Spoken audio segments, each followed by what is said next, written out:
It's evidence. And my chance to go with you. The ticket and everything else in the envelope are part of my investigation. And you have no part to play in Cairo. If I hadn't given you the envelope, you'd have no proof that the Raven's heir would be on the ship. Ugh. The ship is his next chance to steal the eye. And he won't give up until he has it. And that's precisely why you should let me come along. No. I deserve to come along. What you did was extraordinary. Far more than anyone could have a right to expect from you. And you still want to leave me behind? You met our foe and barely escaped with your life. You may not be that lucky next time. It wasn't luck.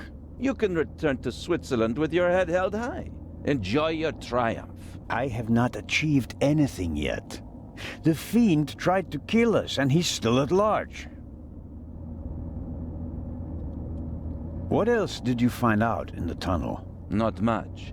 After we came out of the tunnel, Robert and I questioned the passengers. Which didn't turn up anything new. No. The engineer and the fireman were missing. They were found a few kilometers back on the track. Both claimed to have been overwhelmed by a shadow and thrown off the train. But you don't believe that. I'm checking their stories. One of them may have been paid to eliminate the other one. How could the Raven's heir have found out about the trap? How was he able to put the dynamite in the box and place the letter? The dynamite was probably already in the box when I put it in the safe. I didn't check it. You had no reason to do so. It wasn't my only mistake. I knew someone was on the roof of the freight car, but I let myself be distracted by that damned letter. How did you know? Too late. I should have reacted instantly. I'm coming with you. Full stop. The thief was able to place 10 sticks of dynamite in a cash box right under my nose. For all we know, you could already be sitting on the next bomb. You cannot come. But, Inspector...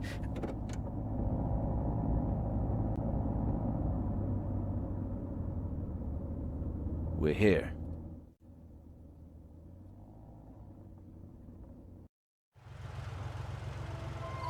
Inspector Legrand, an urgent telegram from Paris.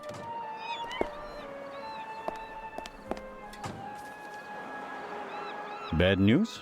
It's about the unfortunate events on the train. I'm to return to Paris and explain myself. But sir, what about the eye? They want to inform the Egyptian authorities that there might be a burglary attempt. Might? Egyptian authorities? What if the jewel is stolen at sea? I know. I never received it. Keep a close watch on the loading of the eye, Robert. Aye, sir. It was a pleasure meeting you, Constable Zellner.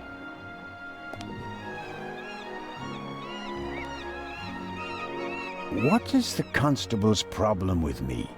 I think he's jealous. Scotland Yard assigned him to assist me, just as you were sent by the Swiss authorities. With the distinction that he may go to Egypt. Robert is to accompany me at all times. Your mission was restricted to Switzerland. At this moment, I want to be sent back to Switzerland just as much as you want to be sent back to Paris. I know, but I'm walking on thin ice, and I can't carry you too. And the second eye is in that safe? Yes, an emerald. It's been kept in a bank in Zurich since the start of the war. I personally took it out of the bank vault, and Professor Lucien certified that it was the real thing. And while a fake jewel was sent by train... The real one was brought here in an armored car. How is it protected? You can only open the safe if you have 3 special keys. Professor Lucien has one, and Baroness von Trebitz, who's paying for all this, has the second. The third was sent by air courier to Dr. Abbas Mokhtar, the director of the Egyptian Museum in Cairo. So, not even you could possibly open the safe before it arrives in Egypt. That's correct. We don't want to make it too easy for potential thieves. Commendable. I hope you're aware of the fact that you're risking your career. Indeed I am. Why do you care so much about this case? Someone pretends to be the Raven, and you promptly risk your career? What if he's not just pretending? What do you mean by that? It's his handwriting. And there's only one person who ever called me Nico.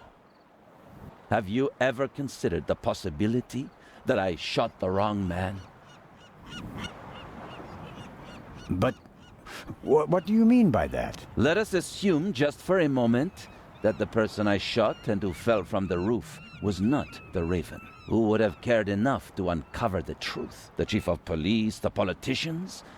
No.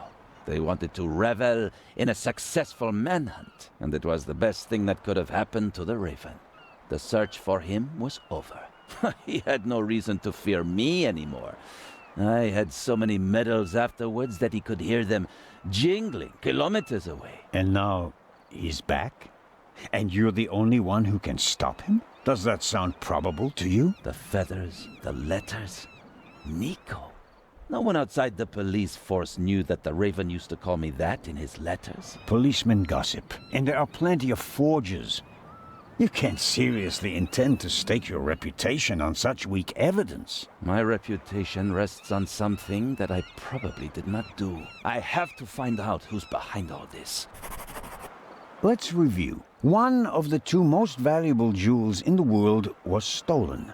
Obviously, the second one will be next. And you suspect a legendary burglar who's been dead for 5 years. Go on. The second jewel is about to be put on board over there, in a safe that requires 3 keys. Our thief may already have the first key, the archaeologist's key, from the train. We don't know anything about the status of the second key, which was meant to be air freighted to Cairo. We have to assume that he already has it. Therefore, there's just one key left. The Baroness's. Correct. So, you'll need my eyes on board.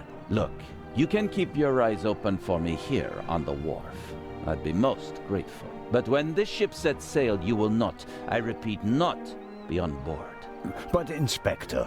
We're dealing with a dangerous man, and I will pursue him regardless of the consequences. I won't let you get mixed up in this affair.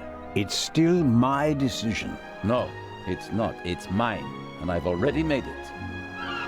Good day, Constable Zellner.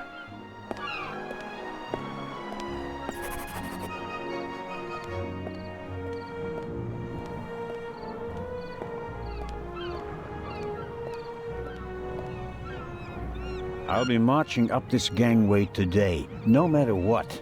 Someone has to stop that damn bomber before he endangers more people. In my younger years, I might have considered abseiling from the crane down to the ship, but those days are long past.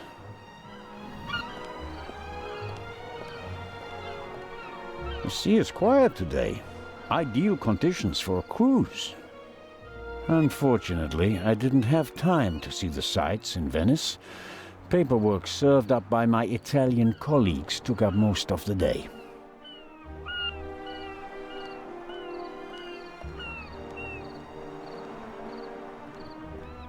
Constable Oliver seems to be a little simplistic. But I don't think he's a bad policeman. The way he reacted in the tunnel and got the train moving. Hats off. Hello, Constable Olivier.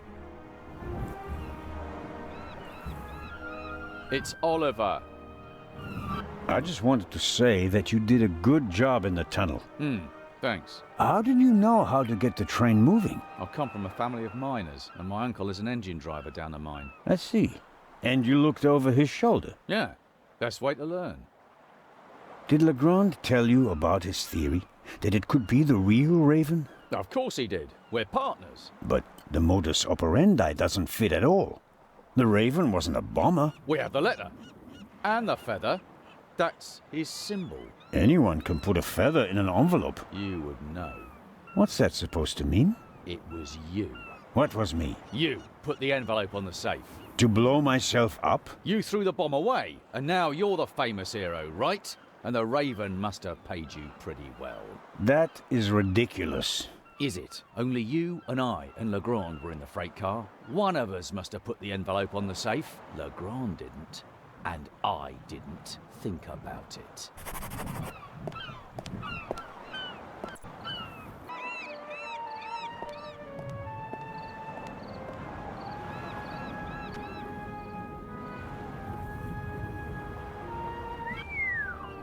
Fine car, but nothing compared to the young lady who owns it.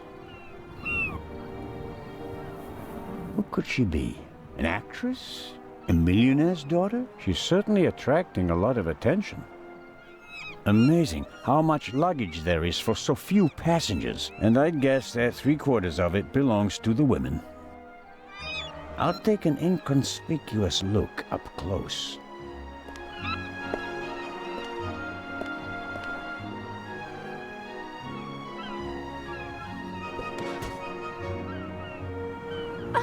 I'm sorry. I wasn't expecting anyone to be crawling around on the ground in front of my door.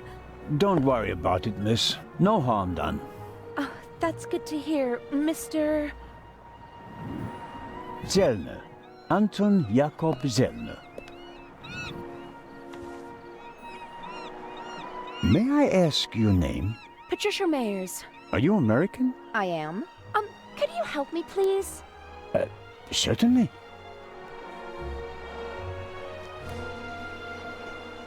Are you on your way to Egypt? Yes. Are you on holiday? My father works for a railroad company there. And is rebuilding the country after the war. Wonderful. Yes. Wonderful. One more. You're lucky to have a father who takes you to so many interesting places. Oh, yes. Lucky me. Aren't you interested in Egypt? The pyramids, the history. I would have been more interested in a father who doesn't travel 300 days a year. I'm sure your father regrets that he can't always be with you. No doubt. And I'm sure he always wanted the best for me. But that doesn't stop him from thinking only about himself far too often.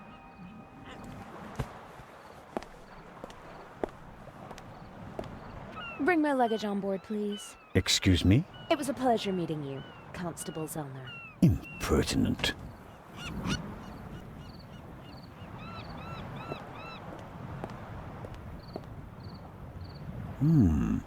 Is the doctor afraid to board the ship?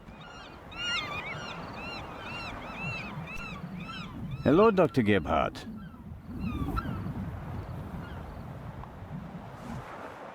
Ah, the hero of the hour. The hero of the hour, but out of work soon. Oh, you won't be a policeman anymore? Yes, but on my old beat, which is almost as good as being out of work. I understand. Is your new job bothering you? On the contrary, I wasn't sure whether I made the right decision until now. I'm from the Black Forest, you know. There are only mountains there. No ships. But now... the salty breeze, the atmosphere. I think I want to stay at sea forever. The sea is one thing, the passengers are another. It will be okay.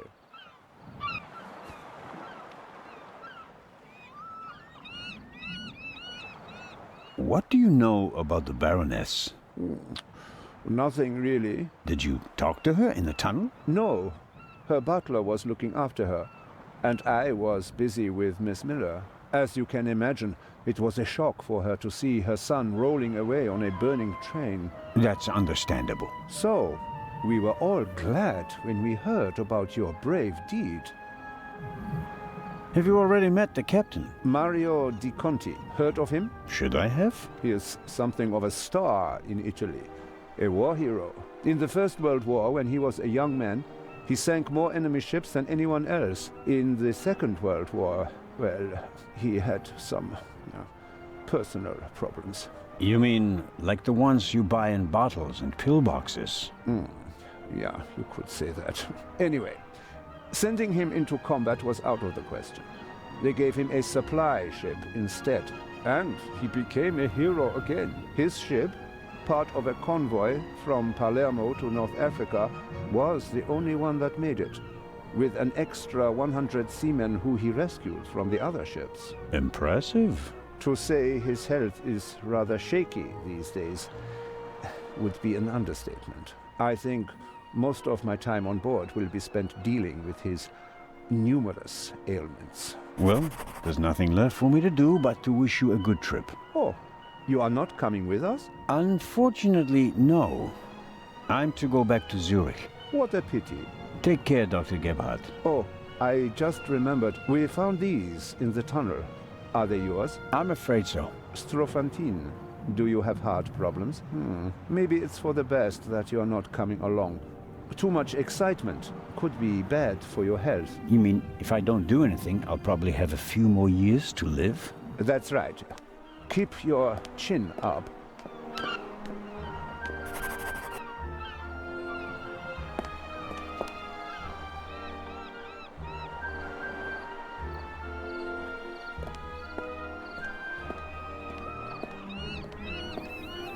James?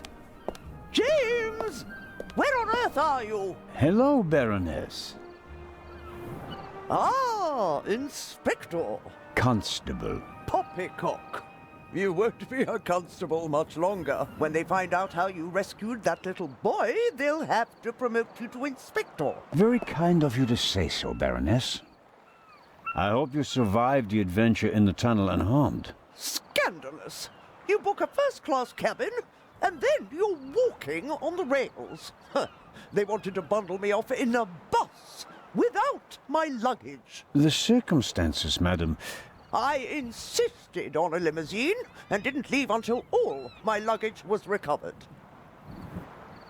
Did you know that the real Eye of the Sphinx wasn't even on the train? I had no idea. Inspector Legrand seems to prefer to keep me in the dark, although I'm the one paying for all of this. The inspector is ensuring the safety of the Eye. Well, obviously. All the same, it was you who did the real work on the train. I hope that the remainder of your trip to Cairo will be less stressful. You aren't coming with us. I'm afraid Inspector Legrand doesn't want my company. Now, where's my damned butler? James, there you are. Is the inspector to carry my luggage onto the ship all by himself? Well, actually... Baroness? Baroness, can you hear me? She fainted. No. No. Baroness? Again, harder. Hello? Can you hear me? Help me up. Perhaps we should... Now. I'll get Dr. Gebhardt. No, Doctor. Just a little moment of weakness. Your arm, James. Take me to the ship. But of course, madam. That was no moment of weakness. She saw something that shocked her, or someone. Very interesting, especially since she doesn't want to admit it. That's a fine automobile, but not even a stately sedan like this can handle all the Baroness's luggage. She was lucky that the second and third freight cars weren't buried in the tunnel. Most of her things made it unscathed. Who or what did she see?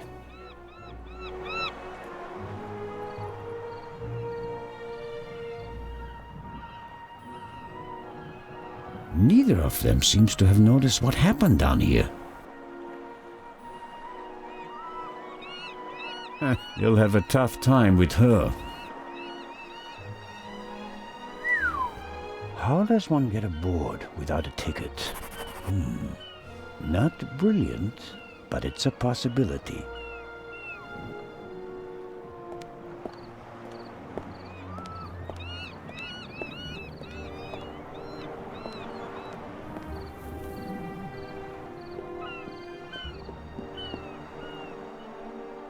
Oh, who do we have here? Signore... This is Constable Anton Zellner. Signore Zelna. I heard about your feats in the mountains. Welcome aboard the MS Lydia. Thank you, Captain. I didn't know you'd be taking part in the journey, but I'm glad to have you with us. I'll have a nice cabin prepared for you immediately. The constable will not be joining us. He has other duties. Oh, that's too bad. I would have loved to hear about his adventures from the man himself. I'd like to accept your offer, but unfortunately, higher powers prevent it. I am sorry to hear that. We are by no means full, and have plenty of room for one more passenger. The constable just wants to have a quick look around and then leave before we set sail. When will that be? Oh, in about 15 minutes. There you have it, constable. May I ask how to get to the cargo hold? Oh, signori, there are much nicer places on board. But I'm interested in the cargo hold. Why is that? One of the trunks seems suspicious to me. Someone could be hidden in it. You? You want to imply that the most brilliant and probably richest thief in all of Europe is stowing away in a trunk? That's not his style. That's what makes it more likely that it's not him, but a copycat who's behind all this. And a copycat's style might include doing whatever it takes, like hiding in a trunk if they've lost the ticket. Oh, come now. Actually, it would be possible for a registered passenger to board the ship without a ticket. What do you mean? You can't buy a ticket for the Lydia at the counter. You book the trip in advance. We know the names of all the passengers. As long as a passenger is on the guest list, we let them board the ship. Doesn't matter if they have a ticket or not. And did any of the passengers board without a ticket? I couldn't say. We ask for a name and check it on the list. The tickets are no more than souvenirs for the passengers. So much for your trunk theory.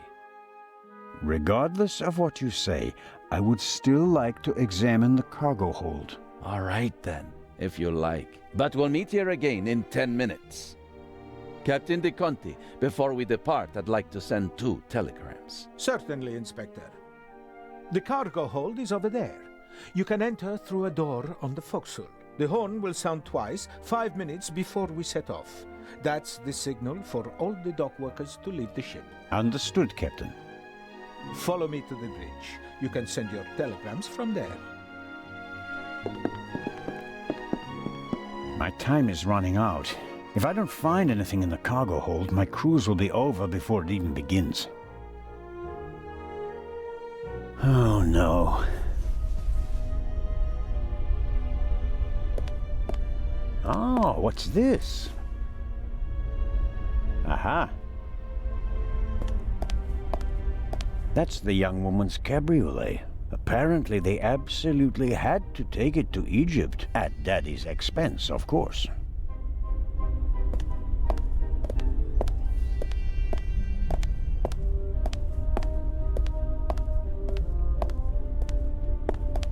The door to this locker is ajar.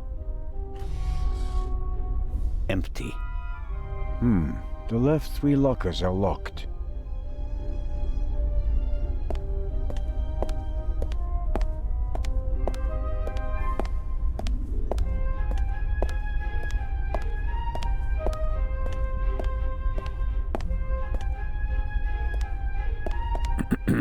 Hello? Come on out. The game's up. I'm opening the trunk.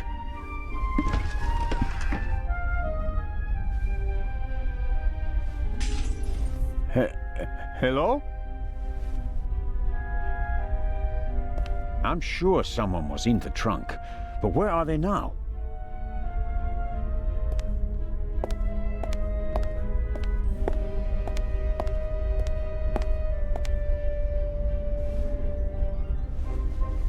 The shards are... Phew, I startled too easily.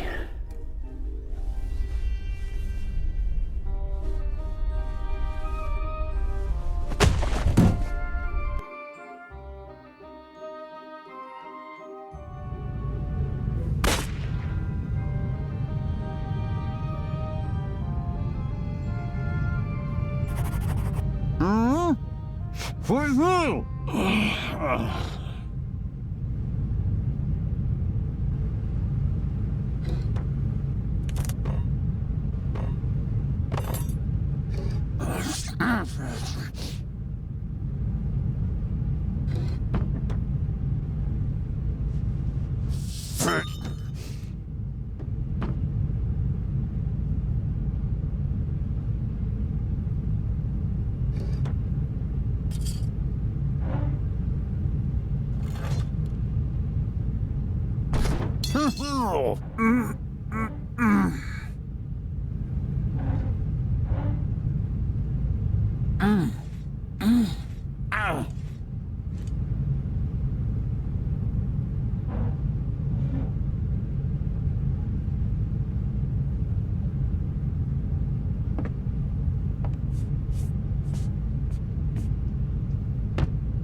Ouch! Damned. Ah!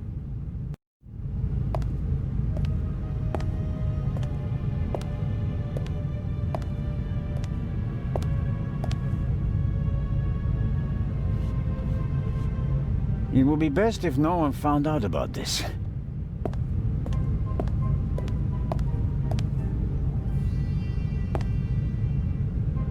There's some blood and hair stuck to the pipe. Hair I really can't afford to lose. I'll hold it on the blood-spattered end. After all, we already know who the victim is.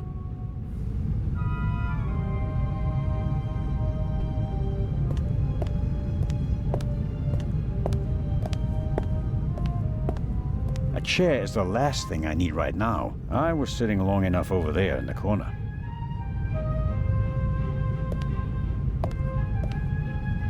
A detention cell for crew members? Or maybe for rowdy passengers? The cargo hold seems to be used as a changing room for the crew as well. Or at least the part of the crew that doesn't do their work in white suits.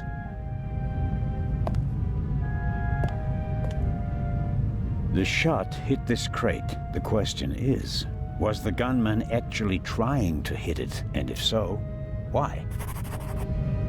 Maybe the gunman just wanted to intimidate me. I can't imagine a more effective warning. It's too dark to make out anything inside the hole.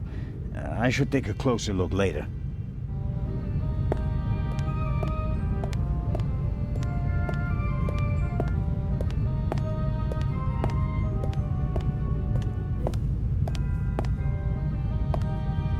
I can make out a corridor, but no details.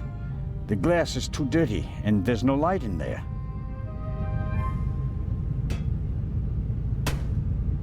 It's no use. The door seems to be locked from the other side.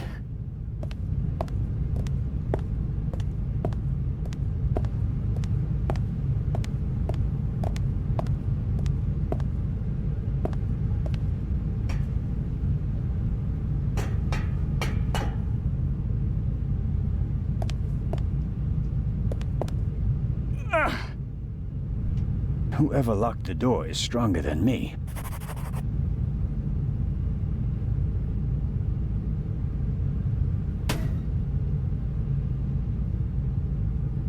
I should be careful.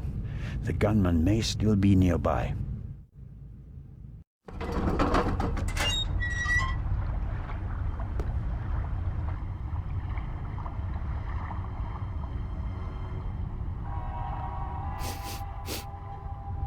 What are you up to, Zellner? I wanted to determine whether the gun had been fired recently, Inspector. I mean, what are you doing on the ship? I was jumped in the cargo hold. Of course you were. Here, Look, careful how you hold it. There could be fingerprints on the end. Surely you don't expect me to believe you. I was inspecting the trunk.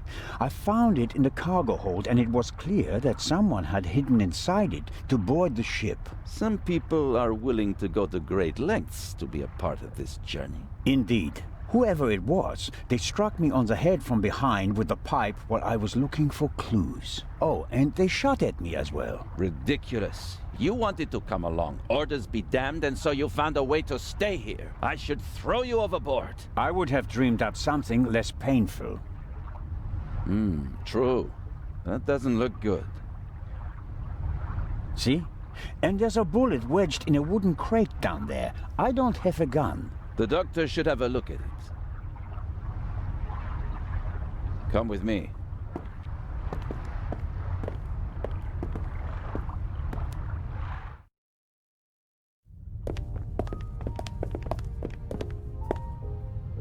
Inspector Legrand and Constable Zelna.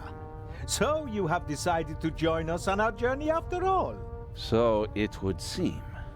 We are searching for Dr. Gebhardt. I'm just fine, Captain Conti. Di Conti. I'm in control. I can manage. Tell James he absolutely must wake me at 9:45. Certainly, madam. Absolutely. I shall see that he does. And now I shall return to my chambers. You'll be in the bar tonight at 10, Inspector. If that's what you wish. It will be spectacular. I promise.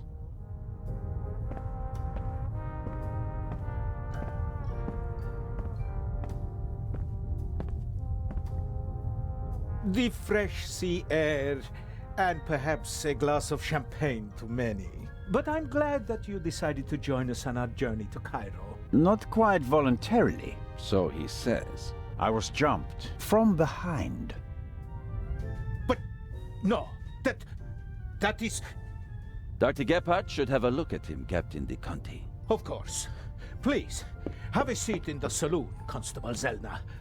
I'll summon the doctor.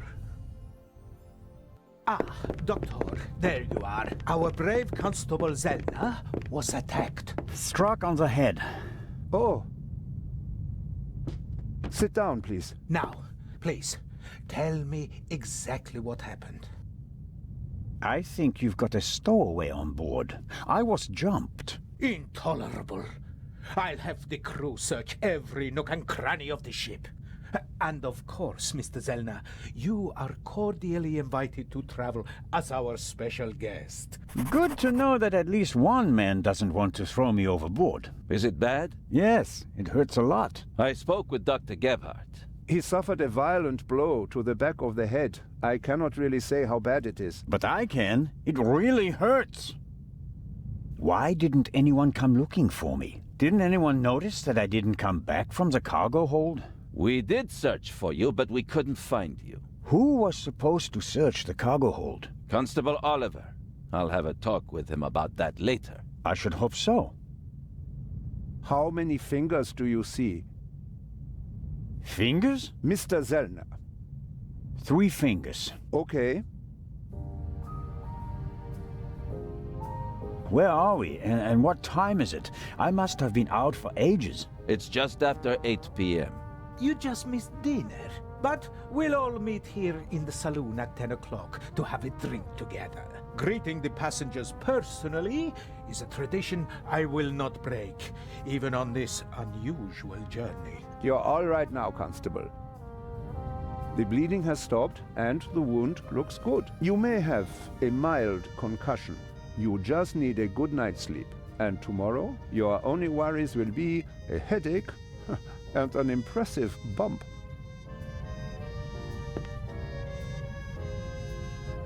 Thanks. That's a good enough reason to celebrate. Enough about crooks and thieves. From now on, you can start to enjoy your free cruise. Inspector! What? A dark shadow. Upper deck, just now. Go, let's have a look. I'll join you. Me too. No, you stay here. Do you want to make this an argument? Robert, go to the Baroness and don't let her out of your sight. Zellner, you're coming to the port side. Doctor, you go to starboard. I'll start at the forecastle and work my way back to the two of you. Understood? But...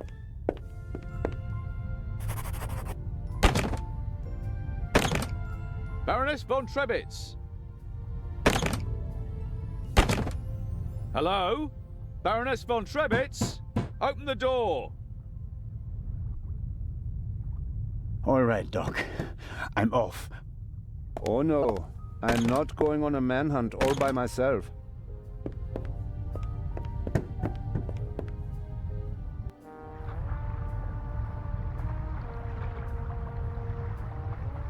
Are you okay? Maybe you had better take a rest, in case the blow was more severe.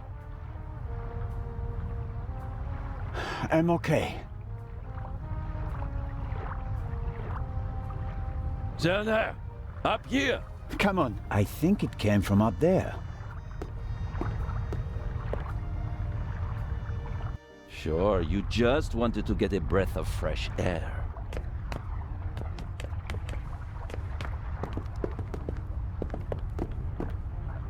Zellner, look who we have here. Well, if that's not our shadow. And our stowaway. Spent any time hiding in a trunk recently? Me do nothing. He claims to be part of the crew. Just wanted to get some fresh air. Of course. Baroness won't open the door, sir. Understood. Take him to the detention cell, Robert.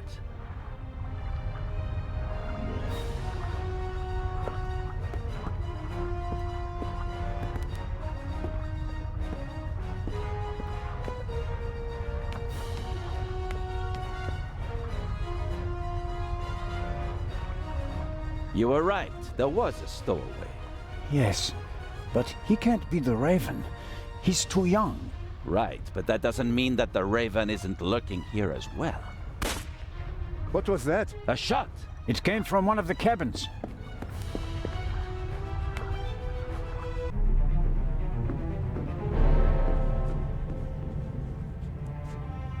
Oh no! Baroness von Trebitz? Baroness! Open the door!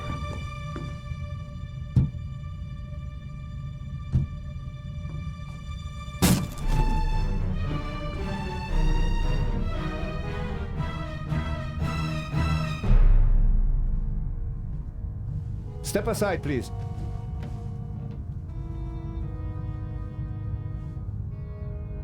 We have a murder on our hands, gentlemen. Hurry, Zellner. The murderer still has to be nearby. There's practically no one on deck. Anyone who's outside is a suspect. This time, we'll get him. Zellner, are you okay? Yes. Come on. We have to. Zellner! Zellner! Merde!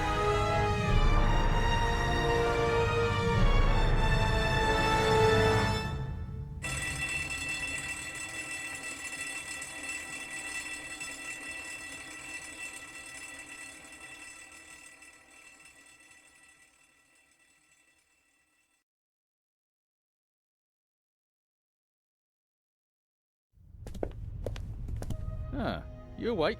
Sleep well, did you?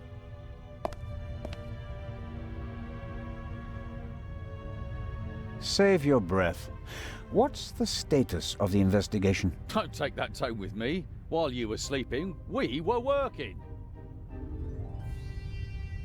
I didn't pass out last night because of the blow to my head, did I? Seems unlikely. Inspector Legrand thinks you were drugged. But how? The champagne. Who gave you the glass of champagne? Captain De Conti. Interesting. Have you arrested anyone yet? You mean besides the Arab? He could hardly have committed the murder. You must have been with him when it happened. We heard the shot on the forecastle. I locked our friend in the detention cell in the cargo hold, and then went up to assist Legrand. You were already sleeping the sleep of the just. What's the state of play? How was the Baroness killed?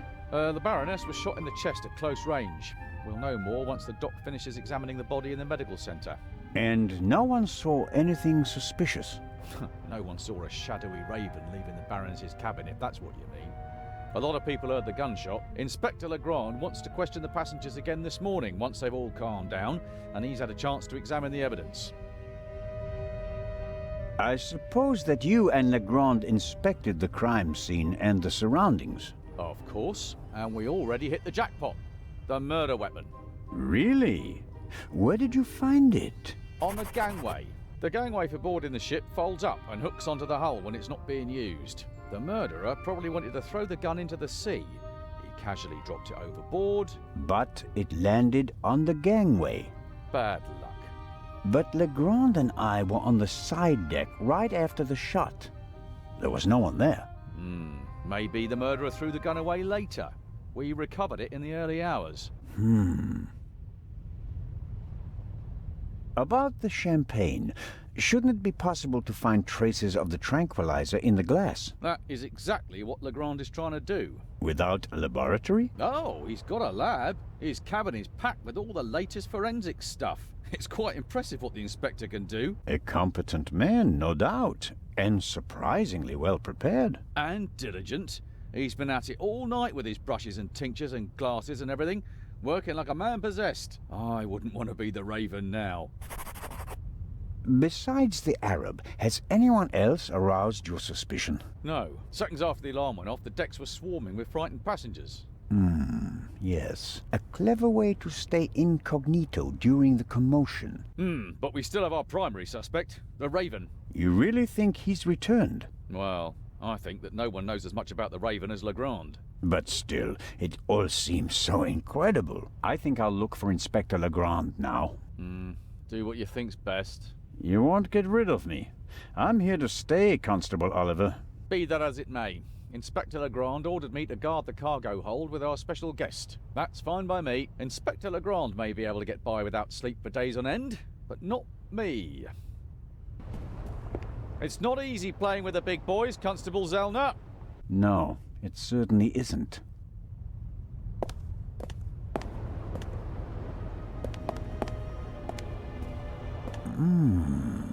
The cabin was sealed. I'm pretty sure the seal doesn't have any legal relevance here on the open sea, but I'm still dependent on Legrand letting me join his team. I better not blow it by breaking his seal without permission. I better ask Legrand for permission first. My investigations would be much more difficult if he were upset with me because of such things.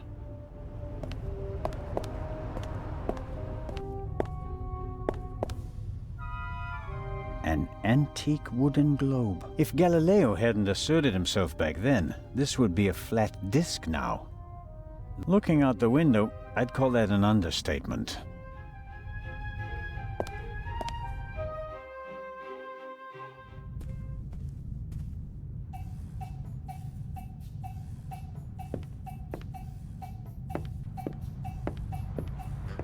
How wonderful.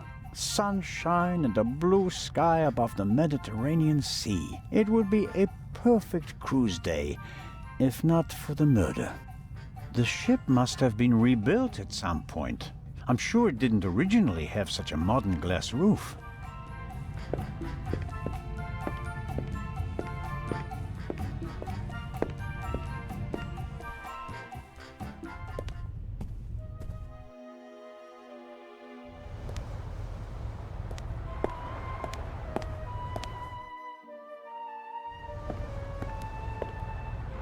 I'd really like to lie in the sun and take a nap, but I don't have time for that at the moment. No, Jacob, business before pleasure. Did Edison have any idea what would become of his invention?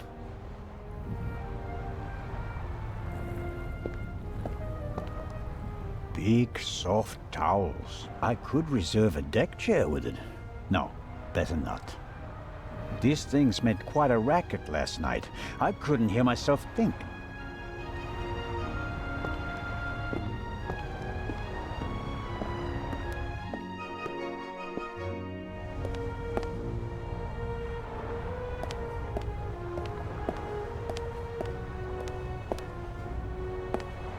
Curious.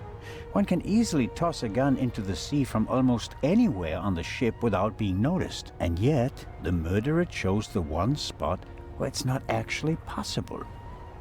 The gangway is hard to miss. Why did the murderer drop the gun on the gangway? They must have noticed their mistake, even if their back was to the sea. So, why didn't they take the gun and throw it a few meters farther into the sea? I suppose the life jackets are stowed there, close to the railing, close at hand in case of emergency. I hope I don't find myself needing a life jacket.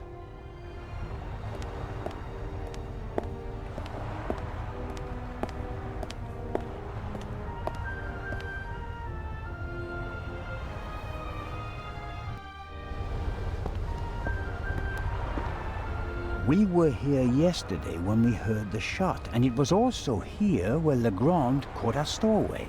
The grate must be part of the ship's ventilation system. Nothing out of the ordinary. The grate shouldn't be so easy to open. Did the stowaway open it and we caught him in the act? No.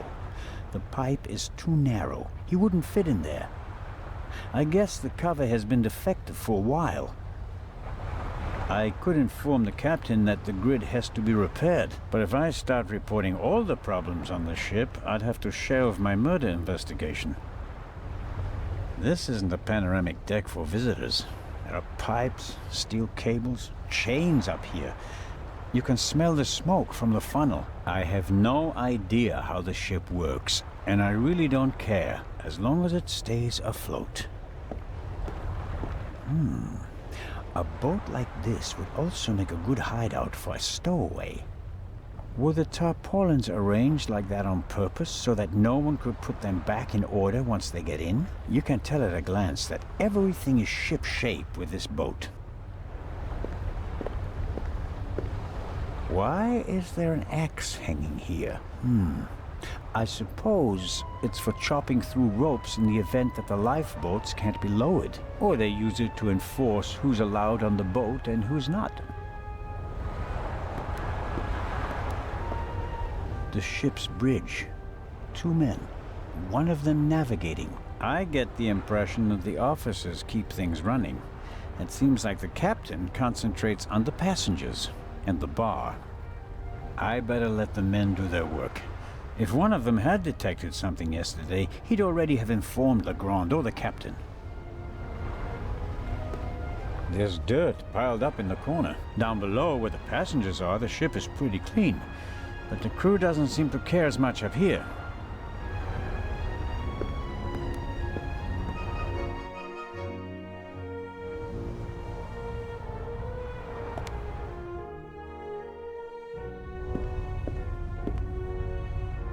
Constable Oliver brought something to drink. You can tell it's not the first time he's had to guard something.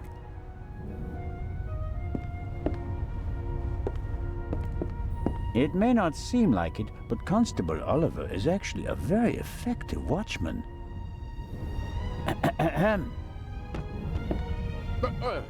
What's going on? The Raven just flew by. What? Or at least, he might as well have.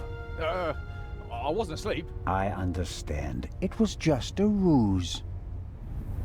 Any conclusions about a young stowaway? He's a bit suspicious, foreign and whatnot. I see. Did he act suspiciously in any way? No. The shot surprised him as much as it did me. Looked in on him earlier. Still seems to be asleep. Covered with a blanket from head to toe? Aha, he's still in there. I poked him. May I go downstairs and have a couple of words with our guest? No, you may not. Come again? Inspector Legrand wants to conduct all the interrogations himself. I'm sure he'll understand if I form my own conclusions. He ordered me to guard the door, and that's just what I'm gonna do. How about a bit of individual initiative? How about letting a man do his job? Or do you think you'd be better at it? What do you think? What happened here last night? The Raven broke into the Baroness's cabin, she surprised him, and he shot her. What was he looking for in her cabin? She was a rich woman. Why did he lock the door? Why not? From inside? An impressive trick. I'm not saying I know how he did it. I'm just saying that it was him. Why didn't he leave a raven feather? Are you serious? We'd have suspected him straight away. But fortunately, we still did. Let's assume that the old raven really has returned and that he really is responsible for all this. Who is he? Or she? Oh, could be anyone. No one's ever seen the Raven. He could also be paying someone else to do his dirty work. Well, of course. It's a fact that he used to work with partners. They even arrested some of his accomplices. But no one could ever identify the Raven himself. Some claims that they didn't even know that they were working for him. Fascinating. He could have hired someone with financial difficulties to set off the alarm at a certain time without that person knowing why they were doing it. The man Legrand shot back then, he was a famous safecracker. He could just as well have been a henchman. Or the real Raven. There's probably no better cover for a big thief than acting like a small one. I don't want to keep you from your duties any longer. Good idea. The bottle should be full of water, unless the good constable happens to have a secret alcohol problem. No way to verify that. I can't get the bottle without him noticing. The stowaway surely didn't sleep well last night in the cargo hold, although his cell is probably more comfortable than my cabin, and more spacious. I have to talk to the young fellow right away. Even though he was already under arrest at the time of the shot, he may have noticed something before. If I want to get into the cargo hold, I'll have to get rid of the constable first. He won't let me talk to our young friend. I wonder if this game is an advanced version of bocce. Maybe the inventor realized that it's difficult to play ball games on a boat and came up with an alternative.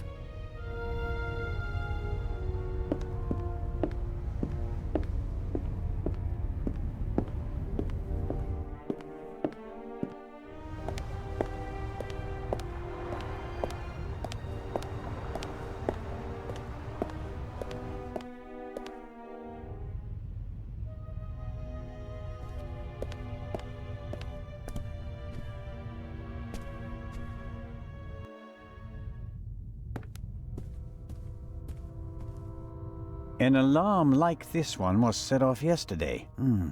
This one hasn't been set off. The security seal is intact. I'm not paying for this trip, and that's a fair price for my cabin. It's rather plain, shall we say. No, I've slept enough. An evacuation plan? And some tips from the doctor for avoiding seasickness, sunburn, and the like. And here, a schedule of activities. A drink with the captain, a shuffleboard competition on the forecastle. And that's about it. A real barrel of fun. A model of the Lydia before it was rebuilt. It used to be a freighter. The wide hallways, the cabins, and the saloon were added later.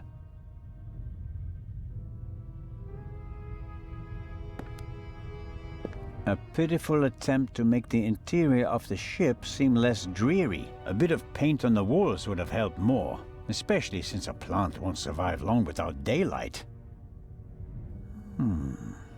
There are little stones in the flower pot. Not only does the poor plant have to make do without sunlight, it doesn't have any soil either.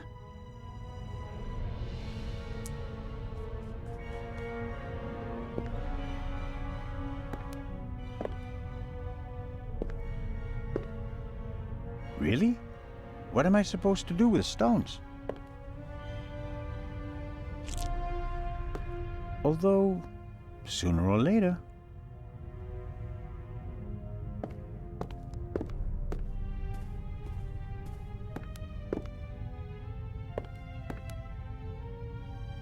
That is Legrand's cabin.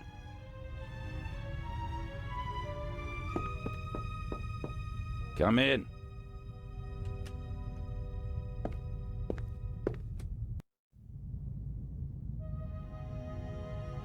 Ah, Zellner, are you ready? Good morning, Inspector Legrand. My head is pounding, but I think I'm okay. Chloral hydrate. Hmm? That's why you have a headache.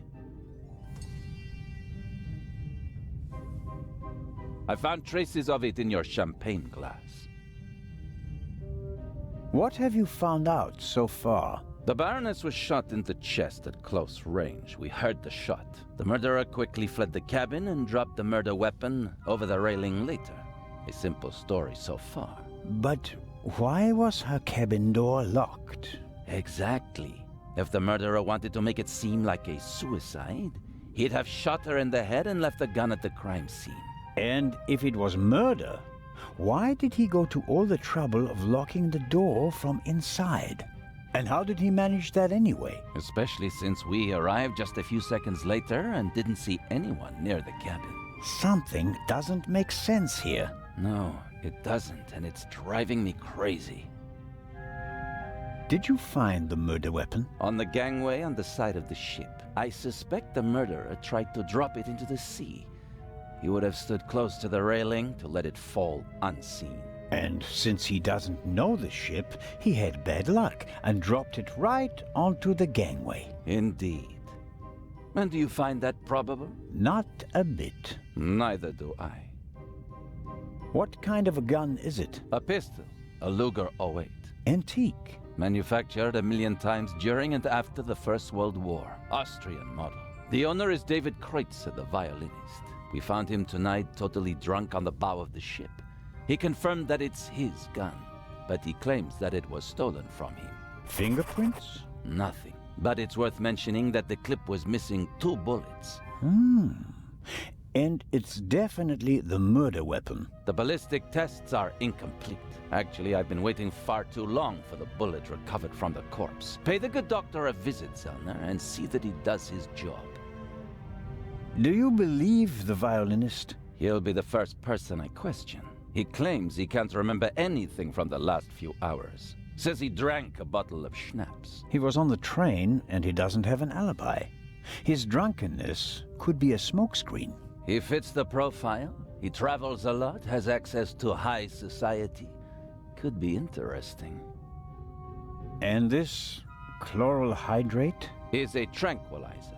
Can be dissolved in alcohol. The effect begins in minutes and lasts for hours. Who gave you the glass of champagne? I believe it was Captain de Conti. If believing were enough for us, we'd have become priests, Constable. Be a policeman and find out for sure. Understood. You think that the jewel thief is the murderer? Our friend would have needed another key to open the safe and steal the second eye, the one the Baroness was carrying. At least, that's what we implied. What do you mean? The Baroness was famous for her forgetfulness. I convinced her to give me the third key. It seems safer for the eye. The thief searches the Baroness's cabin looking for the third key. She returns from the saloon earlier than expected. Surprises him, and he can't allow her to identify him. He imprisons her until the coast is clear, and then shoots her. And thus, the thief becomes a murderer. But still doesn't have all the keys.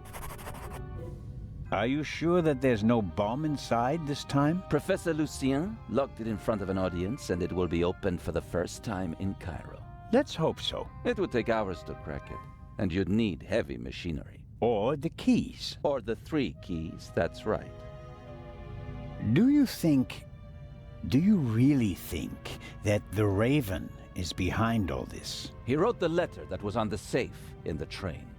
Without the letter, we wouldn't have opened the safe and the bomb wouldn't have exploded. But it doesn't seem like him, does it? The Raven was famous in part because he never hurt anyone, much less killed anyone, during a burglary. It's his handwriting, and he called me Nico.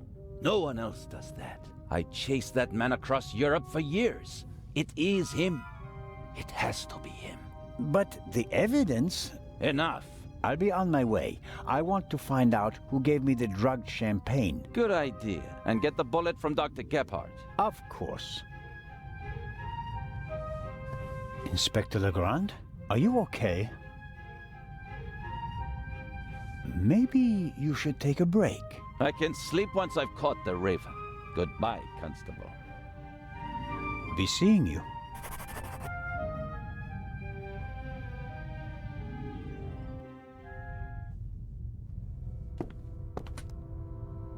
Legrand is risking not just his career, but his health as well on his hunt for the Raven. He's working like a demon. Maybe that's why he caught the Raven and no one else.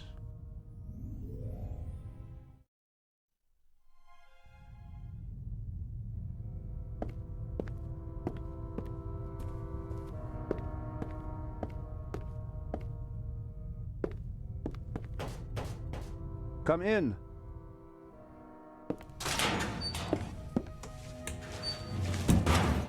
Hello, Dr. Gebhardt. And there's the next one. Excuse me? You want something else from me, don't you? I'm afraid I do. What a first day at work. Well, What's the result of your examination of the victim? she's dead. I didn't make you work all night long, Dr. Gebhardt. She was shot. Point-blank shot. Probably with a pistol. It seems like she was lying in bed. The shot struck her heart. She died immediately. One shot? More were unnecessary. And we only heard one shot, no? And there's just one entrance wound. Just one. I am told that I was drugged. That's how it seems. What can you tell me about it? Me? Why should that be my business? Haven't you analyzed the glass? No, I haven't. The inspector said he's the better chemist. I let him do it. That way I could at least concentrate on the body.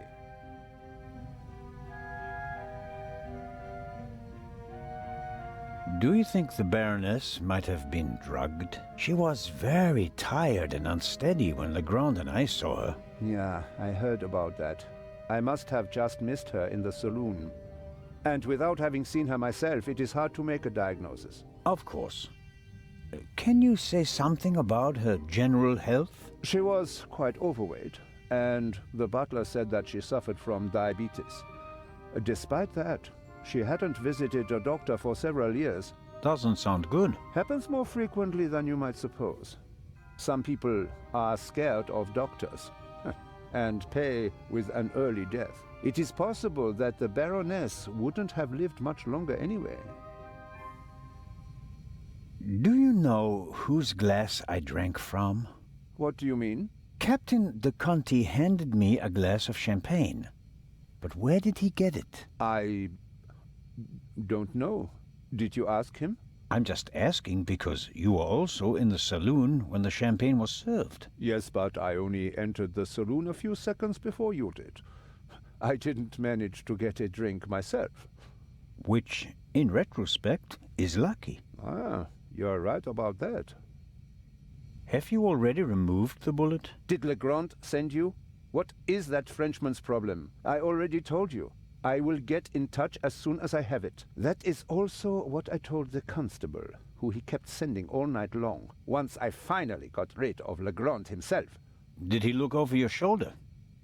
He probably wanted to take the scalpel from my hand and hack away himself. But this is my surgery, and I will not let amateurs interfere with my work. That's understandable. How much longer will it take? I have just finished. Send my regards to His Majesty. Thanks. I think that's it for now. No. That is it for now, then, and later. I'm going to lie down for a few hours. Can you tell that to your boss? But... could I at least have the key? Absolutely not. But if we have to examine the victim again... Then the esteemed inspector knows where to find me. In my cabin. In bed. Good night, Constable Zellner.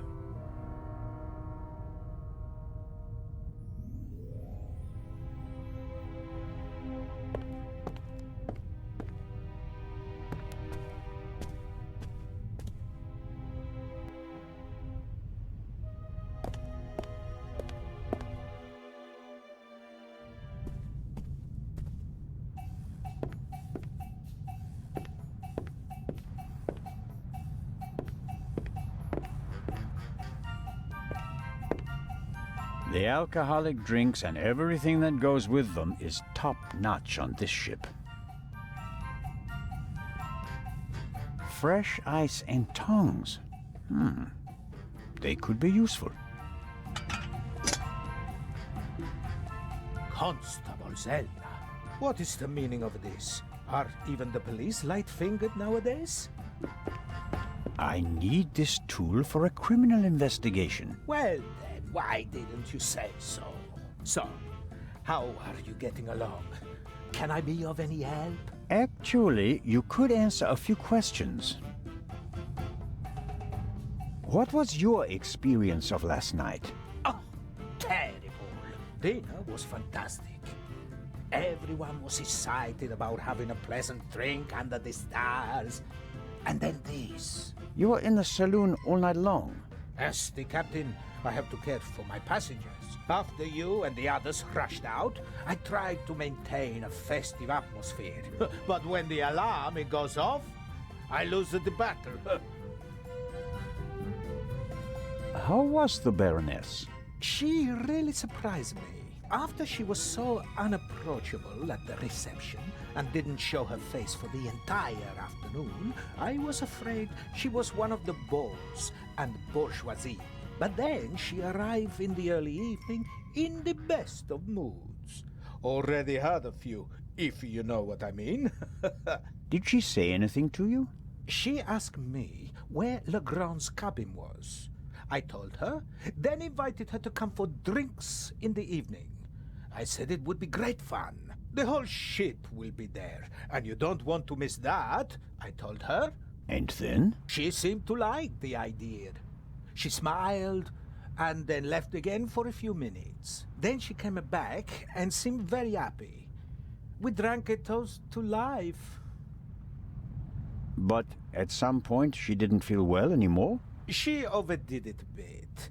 She suddenly started to swoon and almost spilled her drink. I asked her if she wanted to rest for a moment in her cabin. At first, she didn't want to. She definitely wanted to stay in the saloon.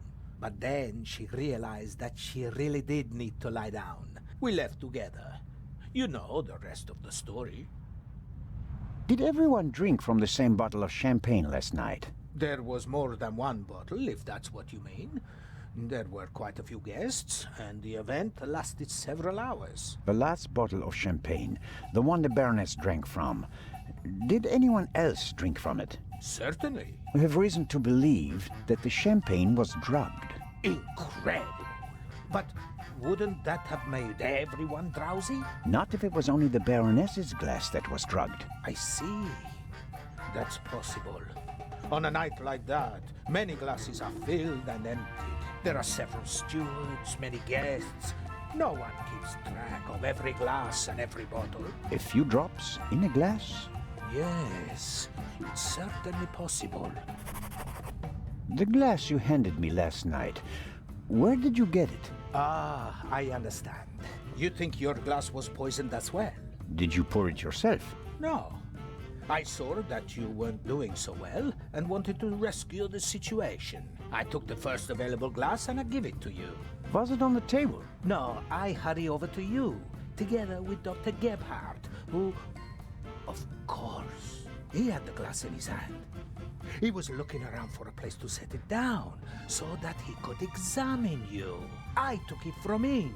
And gave it to me. I'd like to apologize for that, but you look so worse for the wear, and I just wanted to comfort you.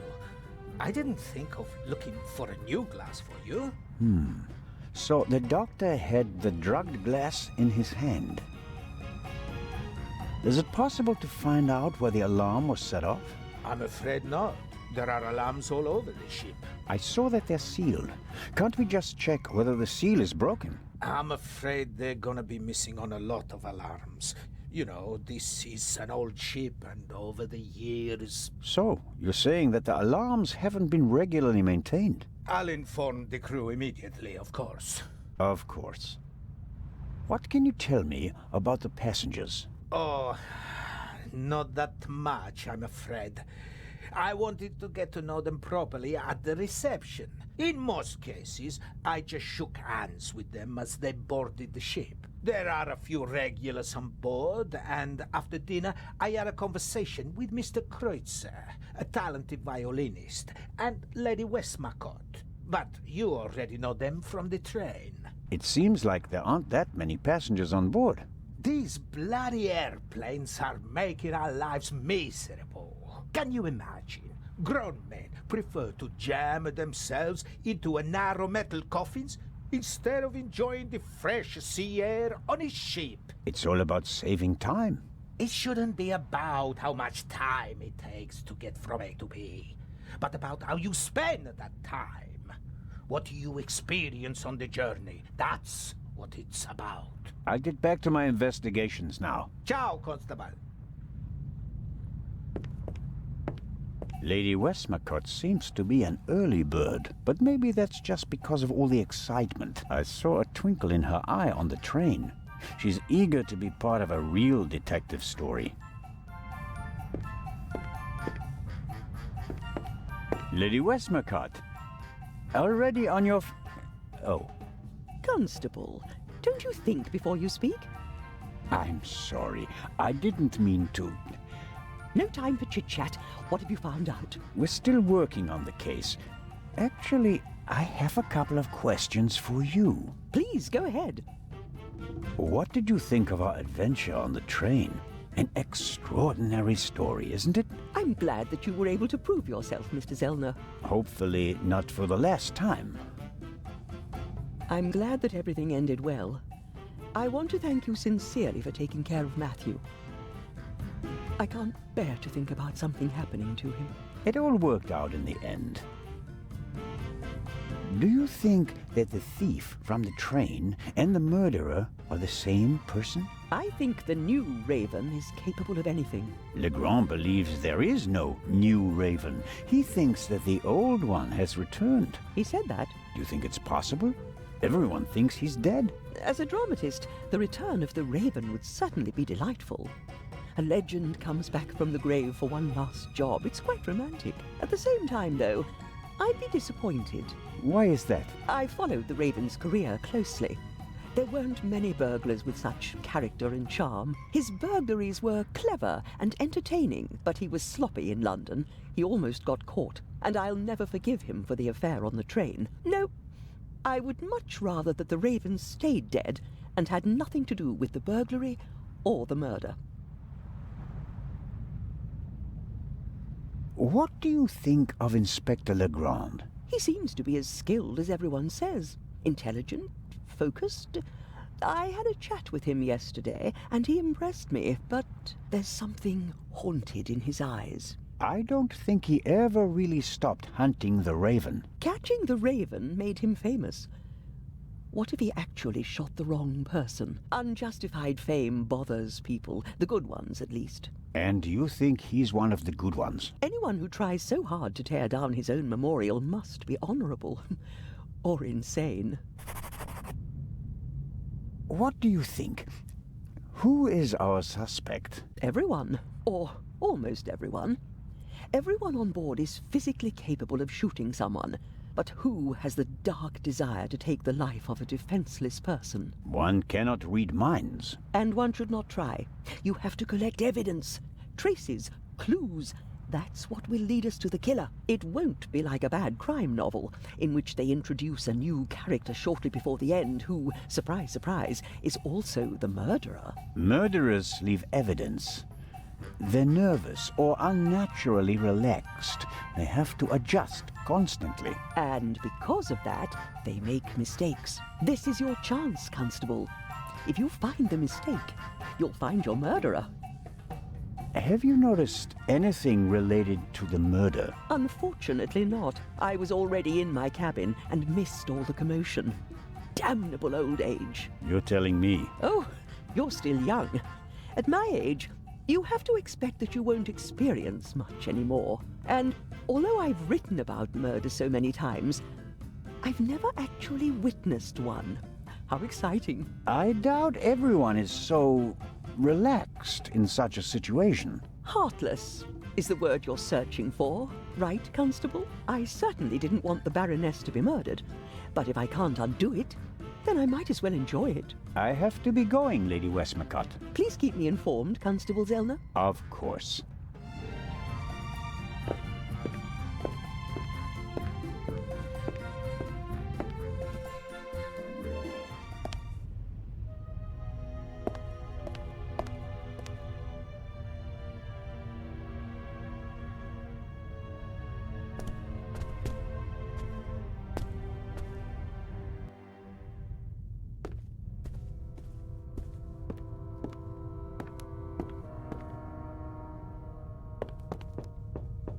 Come in.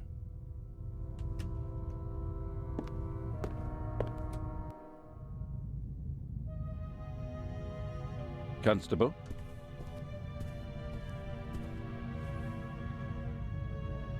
About the bullet. Here it is. Excellent. Give it to me. As I suspected, a 7.65 Parabellum Luger. Don't you want to examine it in more detail? When I have time. For now, though, we can assume that we have the murder weapon. There can't be too many antique Luger all-weight pistols on board. May I take a look at the Baroness's cabin? We already searched it thoroughly. Sure. But what about now, by daylight? Yes, fine, it can't hurt. Here, take this with you. Thanks. I'll let you know if I find anything important. But only then, please. I'm very busy. Of course. About the tranquilizer. Who gave you the glass of champagne? It was Captain de Conti. You're sure? He doesn't deny it, but he also says that the glasses passed through many hands that night and that everyone had access to the champagne. So it could have been anyone. Maybe the question isn't who put the poison in the glass, but rather who it was they wanted to poison. Smart. And who were they trying to poison? Dr. Gebhardt? The captain got the glass from him. An unconscious ship's doctor. That sounds like it would be more use to a murderer than a drugged constable. You think so? Did the murderer have reason to assume that his shot might not kill the victim immediately and that Dr. Gebhardt would be able to save her? You're right. That's improbable. My ego is just searching for reasons for them to want to kill her and not me. Good job, Zellner. I'll be in touch if I uncover more clues. Very well.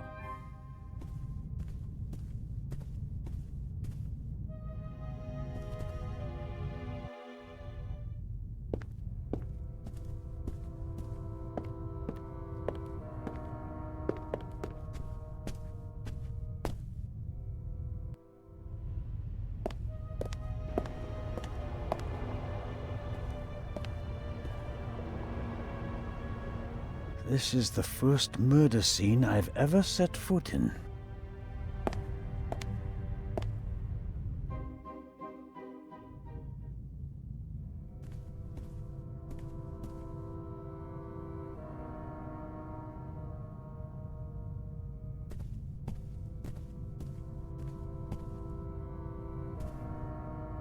The portholes face the side deck. If someone climbed out of the cabin through a porthole, Legrand and I would have seen them. The portholes are locked. One cannot open or close them from outside. It's the same problem as with the door. If someone left the cabin through the porthole, how did they lock it? And the Baroness wasn't shot from outside. The doctor said she was shot at close range. Apparently, the Baroness didn't have time to unpack her bags. Or rather, didn't have time to tell her butler to unpack them for her. Sifting through all that would take ages. But here, the Baroness's handbag. Ha-ha!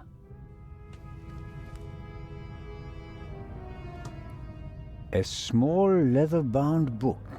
1964 is engraved on it. This must be the Baroness's diary. Let's see.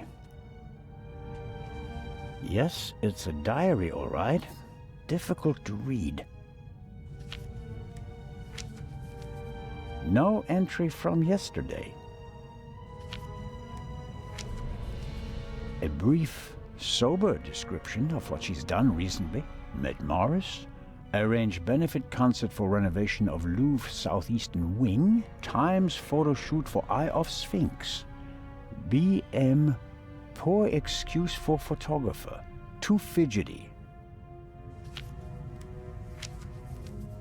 and so on.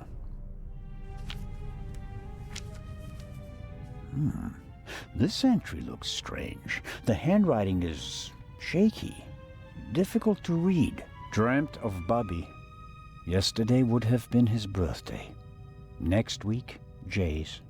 The Baroness was a very busy woman, and it looks like she had to cope with the loss. She writes about Bubby and Jay. Neither seem to be alive anymore. Almost every family lost loved ones in the war. Maybe hers as well. I'll leave it there. I don't have time to read all of it. Cosmetics, a handkerchief, a spectacles case. Nothing special.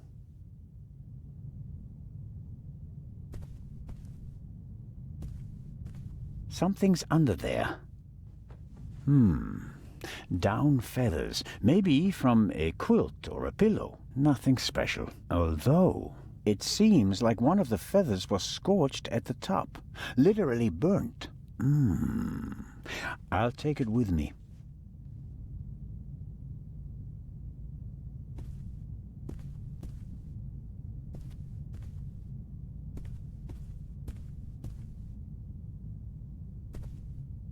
Sunflowers.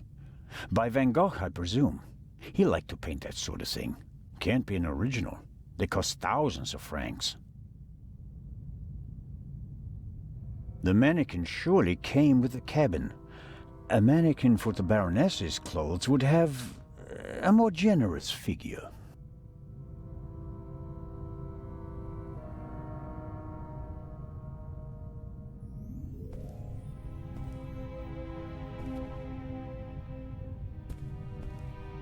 A big, ugly, and impractical vase. If it had a wider opening, one could at least use it as an umbrella stand.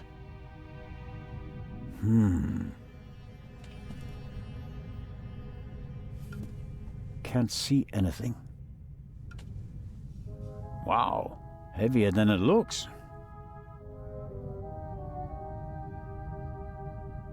Aha!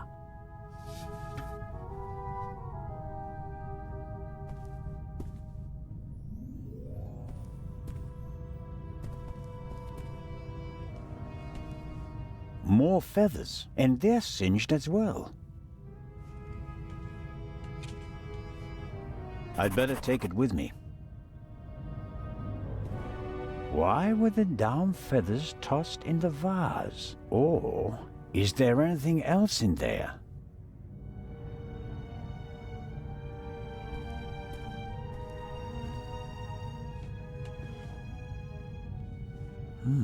A tape recorder. Must go with the built-in speakers. Probably part of the cabin's furnishings. The tape recorder is older than the hills, but it was once very expensive. Top of the range. And it doesn't come cheap.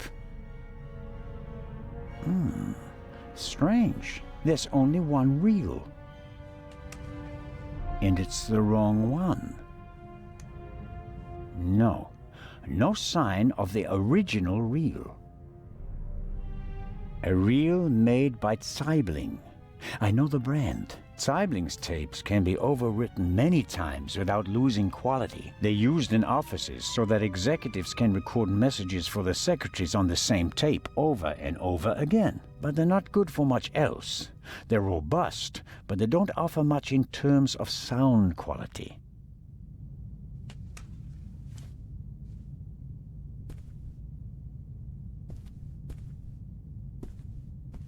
There's still blood on the mattress. The sheet and the blanket have already been removed. To analyze them, I suppose.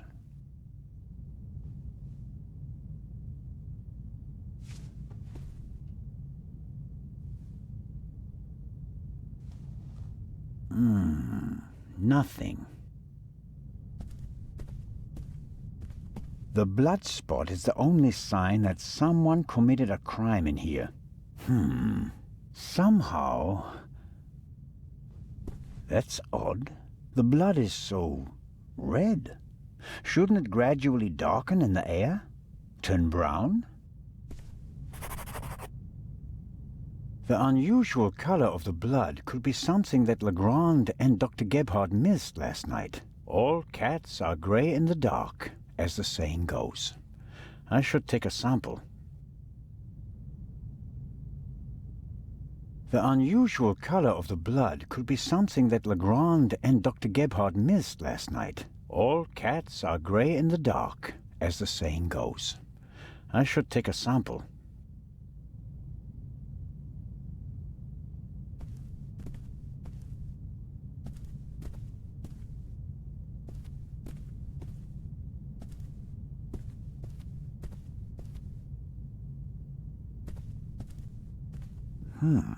The notepad has the ship's emblem on it. I suppose all the first-class cabins have them.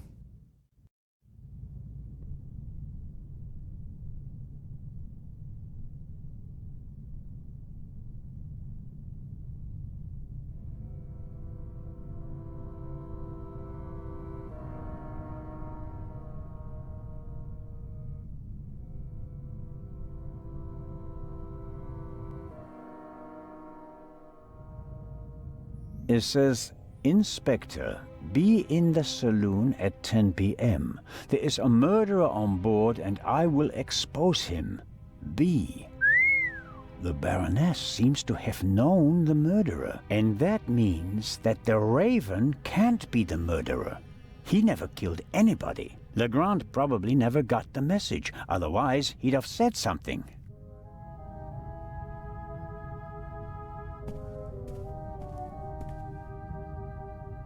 The most unportable portmanteau I've ever seen.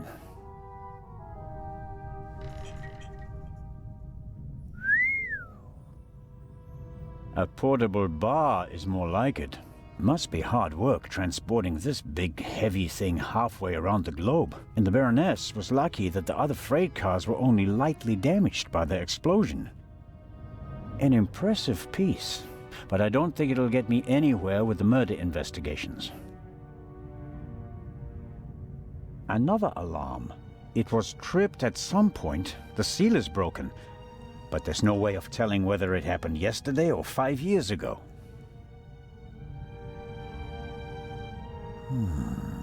There should be a ventilation shaft behind the hatch. Usually a good way to break in and out undetected. But we're on a ship. The ventilation shafts are very small here. I can't say why, and it seems impossible, but something tells me that the murderer entered and left the cabin through the door. The only question is how.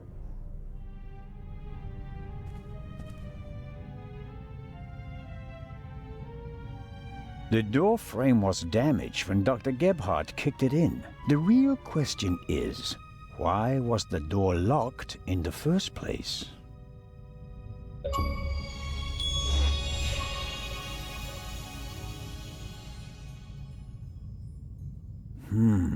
Assuming the murderer isn't a magician, and the Baroness locked the door herself before she went to bed, the murderer couldn't have left the cabin through the door. So, the murderer must have still been in here when Dr. Gebhardt kicked the door in. Which is unlikely because someone would have seen him, or he found another way out of the cabin.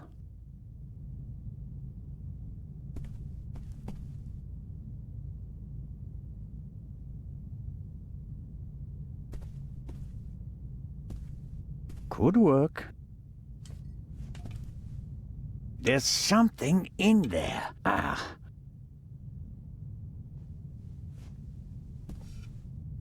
Someone stuffed this in the vase. Looks like it's been used to muffle a gunshot. If this isn't an important discovery, I don't know what is. Legrand, here I come.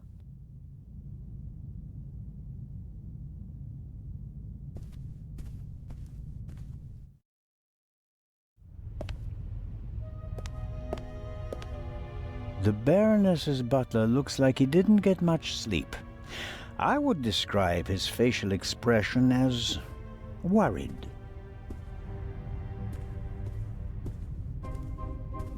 Hello, Mr. Inch. Oh, Constable, hello. You look the worse for wear. It must be terrible for you. Quite terrible. No one will hire me now. Excuse me? My mistress was murdered. Would you hire a butler who's been mixed up in a murder? But if it turns out that you're not guilty... If. But what if not? Who else would they blame? There are no gardeners on this ship. I understand your problem. Under these circumstances, I'm sure you'd answer some questions that could help clear your name, wouldn't you? Of course. Did you notice anything suspicious last night? No, sir. After the Baroness went to the saloon, I went to the forecastle. I was there until the alarm went off. I went to the side deck and arrived shortly after Professor Lucien and Miss Miller. We found you and Inspector Legrand there. You were unconscious, and the inspector asked us to take care of you. Did you hear the gunshot? No, just the alarm, sir. You said you were on the forecastle. It sounded like the Baroness let you have the rest of the night off. Not entirely, sir. One of the crew informed me that the Baroness wanted to be roused at 10:15. Right. Why was that? I suppose that she wanted to toast the success of the journey with the captain and the other passengers. She hadn't intended to take a nap, then? That was not her way, sir. She had a lot of spirit, shall we say, when it came to social engagements and a glass or two of champagne. The Baroness's cabin seems to have been ransacked. Indeed, sir, by the Baroness herself. Really? She was searching for something the entire afternoon. And did she find it? I think she did, sir, yes. She was in high spirits when she finally left her cabin. You wouldn't happen to know what she was looking for, would you? I'm afraid not. Would you describe the Baroness as orderly? Well, she always had a lot of responsibilities, sir. That doesn't answer my question. She used to take a lot of luggage on journeys, and I helped her keep track of it as best I could. She was always very angry when she couldn't find something. What about the photos and the documents I saw in her cabin? I really don't know. They were out of bounds to me, sir. Memories from the war, I'd say. They meant a lot to her. The Baroness seemed to be pretty drunk the last time I saw her. Is that so? Does that surprise you? Did the Baroness not drink? Oh, yes, she drank. It was no secret. I understand. How serious was her habit? Serious enough, sir. Was she under any medical supervision? Certainly not, sir. She adamantly refused to see a doctor. Like so many elderly women, she had a distinct aversion to hospitals and the like.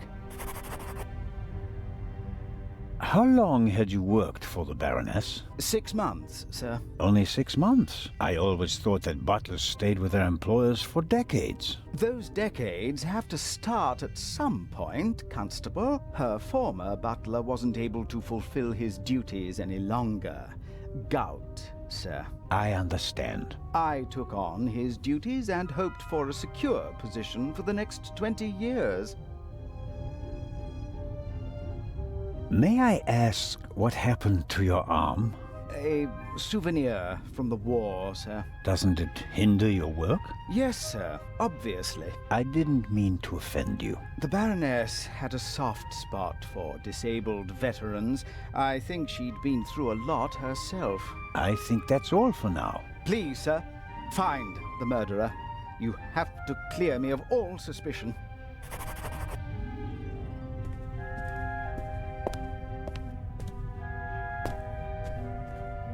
A singed pillowcase is proof that there must have been a second gunshot.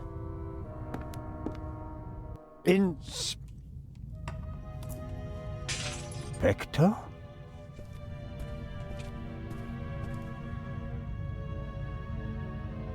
Can't you knock? I didn't realize. I'm not getting anywhere. I'm going to question each passenger individually. Anyone without an airtight alibi will be checked for gunshot residue. But, Inspector... People trip up when you put pressure on them, Constable Zellner. The Raven is nervous. He's changed his methodology and become a murderer. I'll see it in his eyes. After you. But, Inspector Legrand...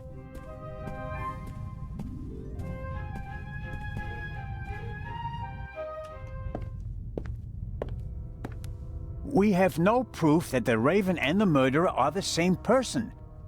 You may not know it, but I do. I will catch him, with or without your help.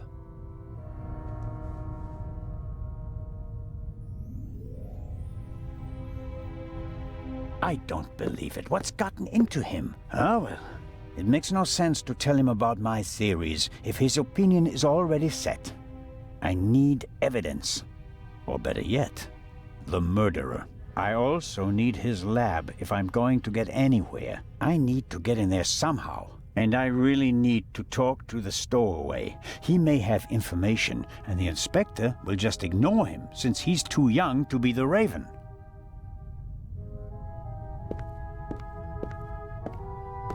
Legrand locked the door.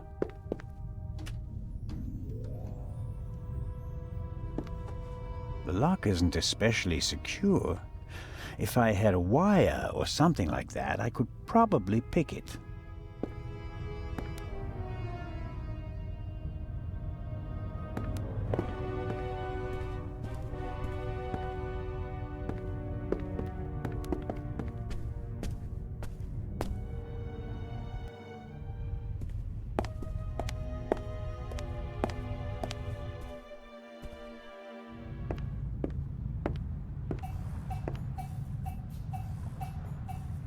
Mr. Kreutzer, come on, you have to give me a bit more. You're the only one who was on the train and who has no alibi for last night. As I said, I was in my cabin. Are you sure that it was your cabin and not the Baroness's? Legrand will question the guests one after another. But if he doesn't get the answers that he wants to hear, it could become unpleasant for them.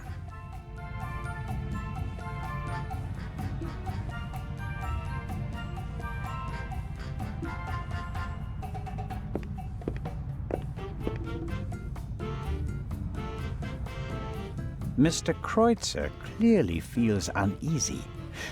But does Legrand actually think he's the Raven? Legrand is absorbed in the interrogation. He still seems pretty annoyed. The violinist seems to be bearing the brunt of it.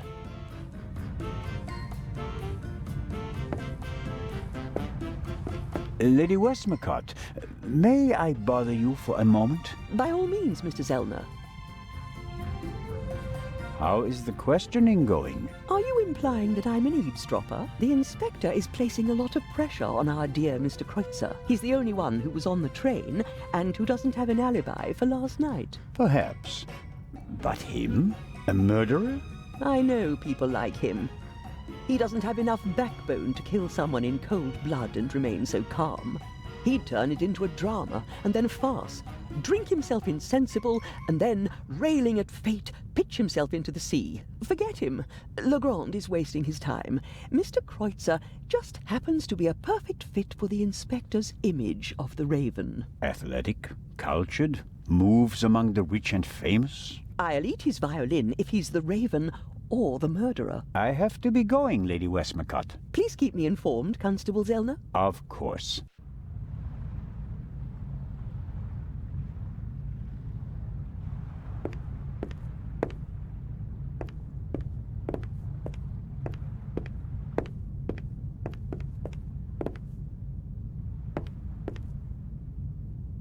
Excellent.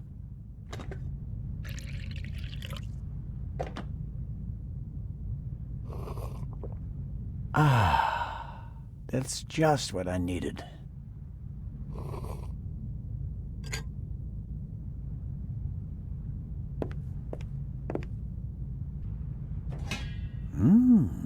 English ham and eggs. One advantage on an international trip is the international breakfast. Many of my fellow countrymen think it's outrageous to eat fried bacon, sausages, or anything heavy for breakfast. I, on the other hand, think ham and eggs are the only worthwhile contribution the English have made to international cuisine.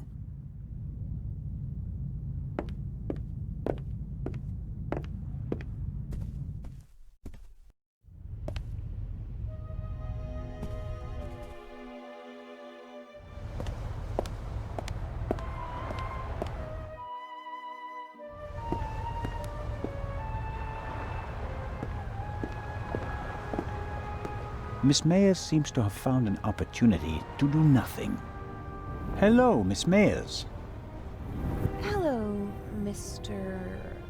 Constable Zellner. Do you think it's appropriate to go sunbathing in a situation like this? What situation? A woman was murdered last night. If refusing to sunbathe could bring the dead back to life, I'd go back to my cabin immediately.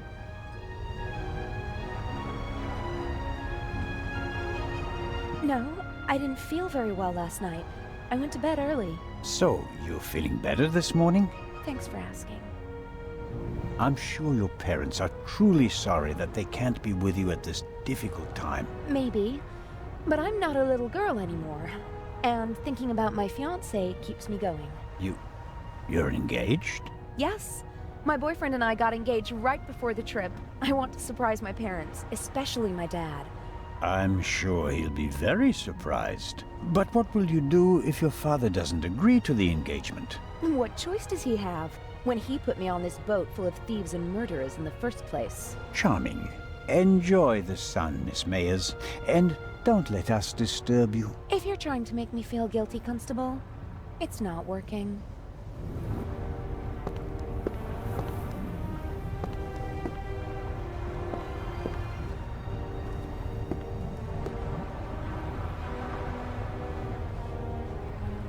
Captain de Conti seems old and tired. The price you pay for a life like his, I suppose.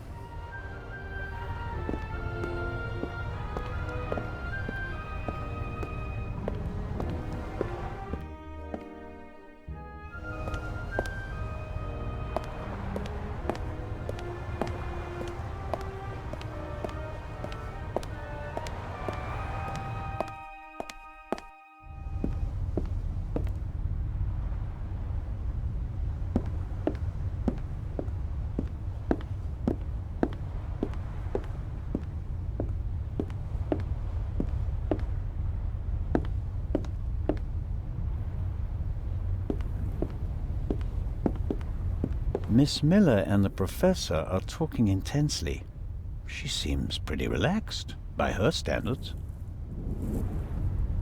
Good morning, Miss Miller. Professor Lucien? Constable Zellner, how are you? I heard you passed out last night. Well, not quite. I was poisoned. Oh. That wretch! Who do you mean by that wretch? That stowaway. That new raven. The young man can't be the murderer. Constable Oliver had already apprehended him when the shot was fired. You mean... Whoever killed the Baroness is still on the loose. I think I should take my leave. I'd like to rest for a while. One last question, Professor. Do you think the eye is well protected in the safe in Legrand's cabin? Of course it is. They assured me that it would take hours of work with heavy machinery to crack the safe. And if Legrand isn't in his cabin, Constable Oliver or I check that everything is in order every hour. I understand. I want to go back to my cabin. I'll see you later, Mary. Oh, of course. See you later.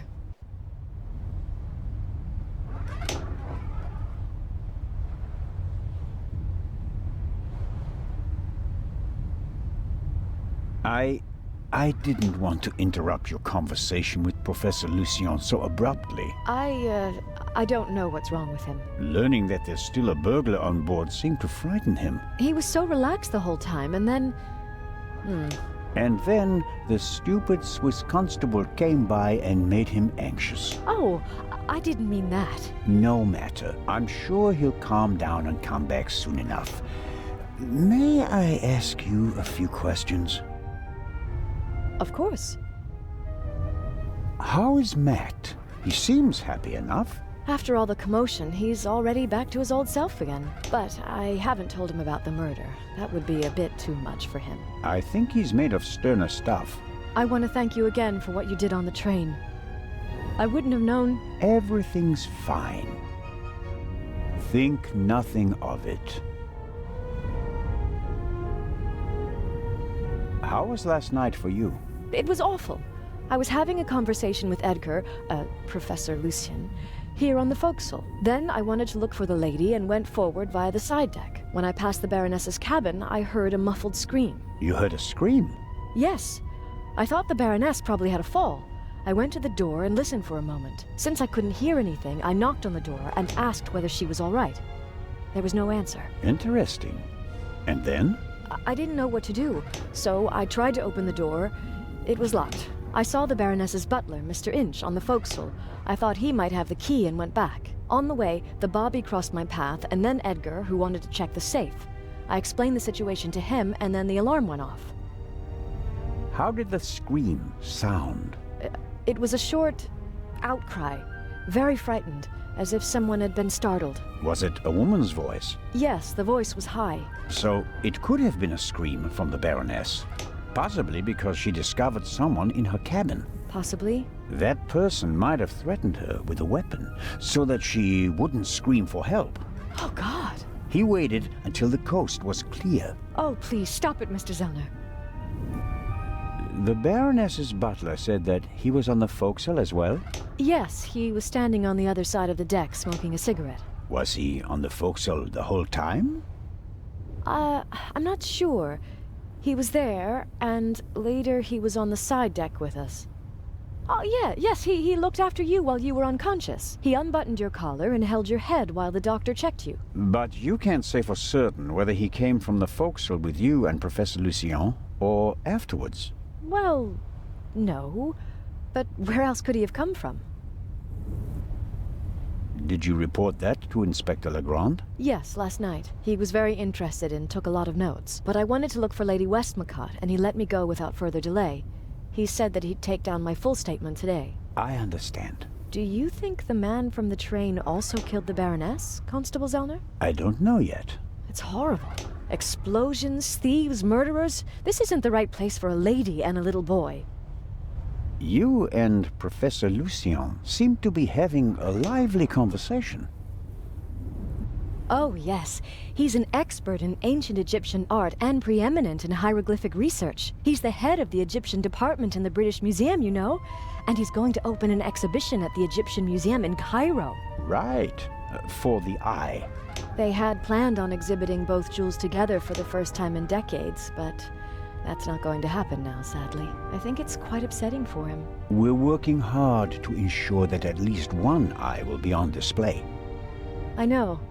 I'll ask Lady Westmacott if she'd like to participate in the opening of the exhibition.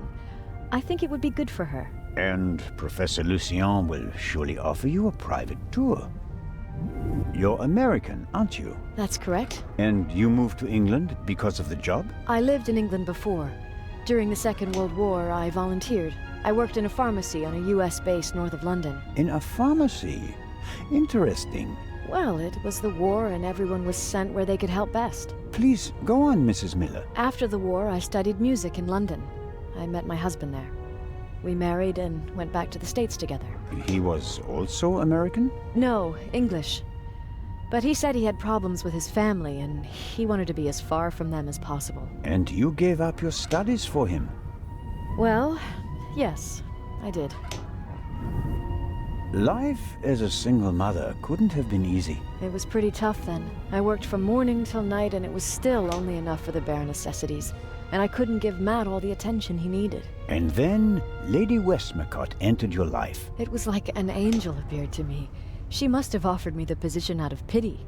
I had no experience as a carer. She made me a generous offer. I couldn't believe it. And she really adores Matt. She's offered him a good education, and now he has every opportunity in life. An almost unbelievable story. I'm still afraid that it's a dream and that I'll wake up one day. How does it feel to work for such a world-famous person? The work is very interesting and varied, and it pays well, too. You are very lucky that the lady offered the position to you. I just hope she won't change her mind one day. What would become of Matt's education then? I really make an effort to measure up to Lady Westmacott's expectations, but sometimes I feel like I fall short. Lady Westmacott couldn't ask for a better companion. I'm saving up as much money as I can all the same. I'd do anything so that Matt doesn't have to give up his new life. Lady Westmacott dropped a hint on the train that she killed her hero, Partout. What did she mean by that? Oh, she must have meant the manuscript. Manuscript? She always takes it with her. It's an unpublished Partout novel. I once asked her why she never published it. She said that according to her will, the novel's only to be published after her death. And in it, Partout will be killed? Maybe. I've never read it. No one has. You'd better ask her yourself. If you worked in a pharmacy, you would certainly know something about medicines and poisons. Everything is a potential poison, Constable. It depends on the dose. Have you ever heard of chloral hydrate? It's a tranquilizer, isn't it? I'm asking you. Well, Lady Westmacott also asked questions like that, for her last novel. But since I've never wanted to kill anyone, I never bothered with things like strychnine and arsenic and all that. I could recommend something for a headache, a sore throat, or a rash. That's kind of you, but there's really no need. I'll be seeing you, Miss Miller. Constable?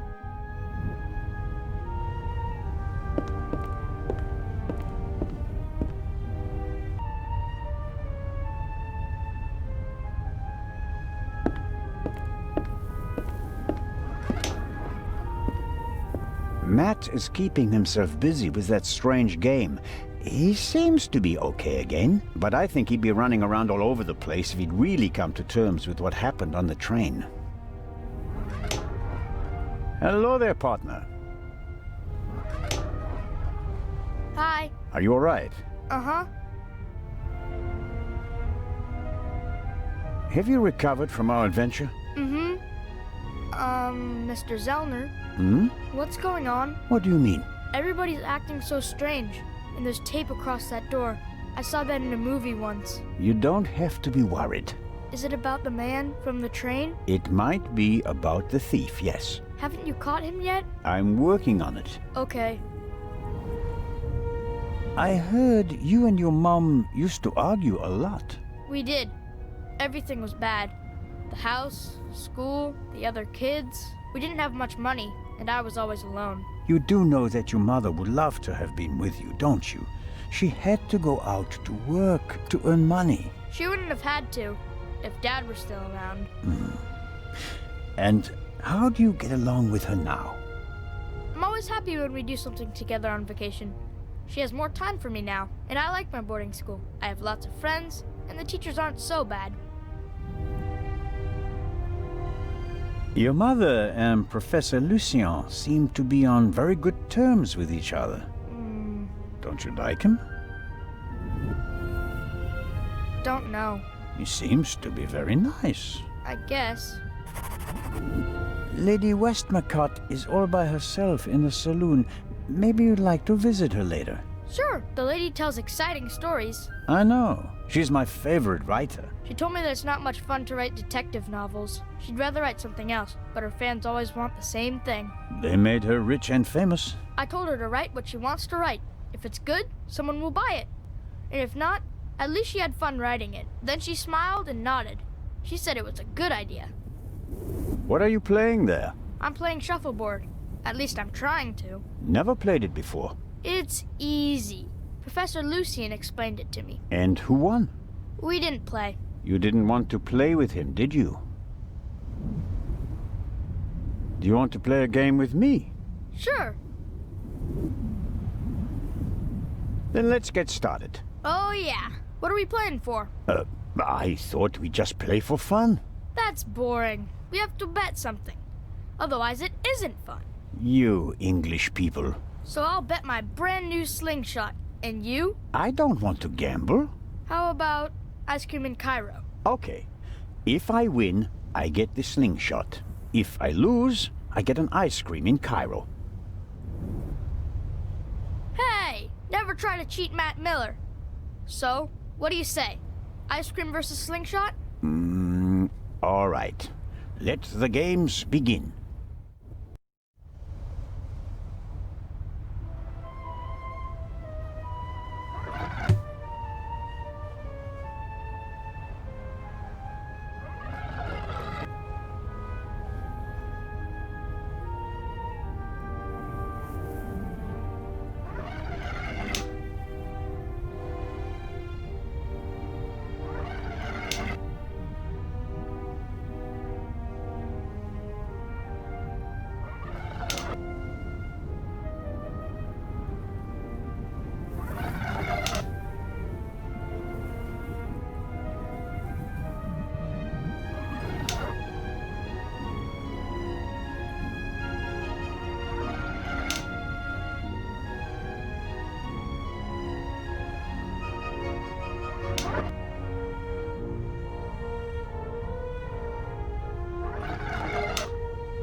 That's it.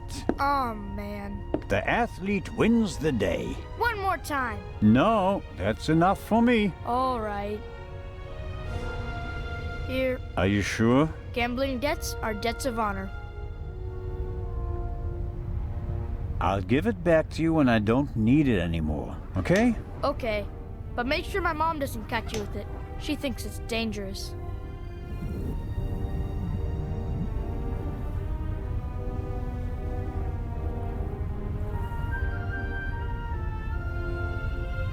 The little stones make perfect ammunition for the slingshot.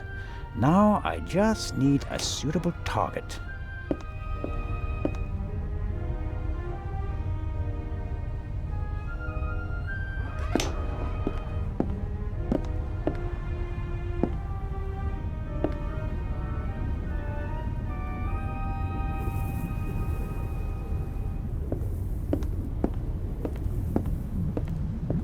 All right.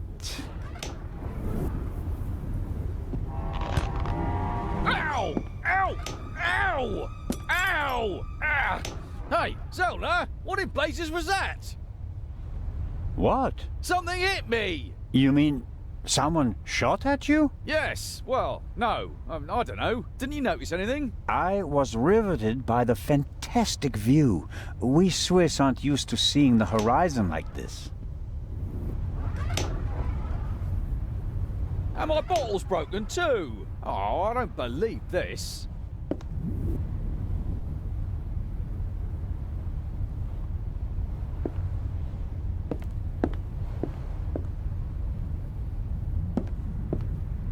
The bottle is nothing more than broken glass in a puddle. If Constable Oliver gets thirsty now, he'll be in a bind.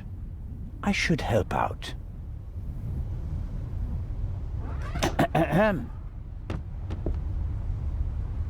What do you want? Inspector Legrand is questioning the first of the passengers in the saloon. And? It will be hours before he gets to the stowaway. And? We'll save time if I question him. We'd also save time if you stopped asking me the same things over and over again. I will not let you in. What time is it, by the way? Got an appointment? No, but I'm hungry. Go and get yourself something. I'll mind the door in the meantime. Ha ha. You could bring me something, though. So, what do you want to eat? Oh, anything. An apple or something like that. There's ham and eggs in the saloon. Can't touch him. Why not? Sergeant Mills. Hmm? He's responsible for the fitness of the unit, and he'll chew you out if he thinks you've packed on a few pounds. I see. Leave it with me. Yeah, thanks.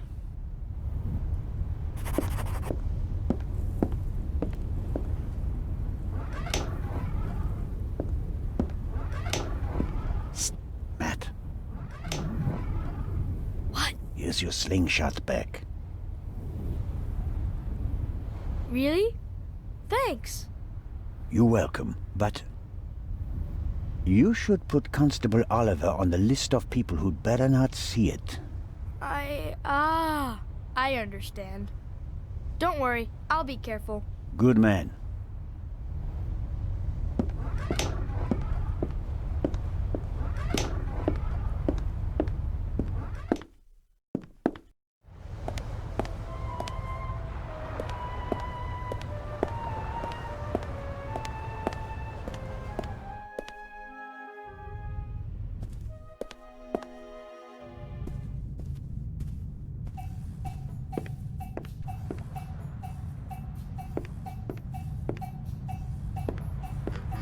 Lady Westmacott, may I bother you for a moment? By all means, Mr. Zellner.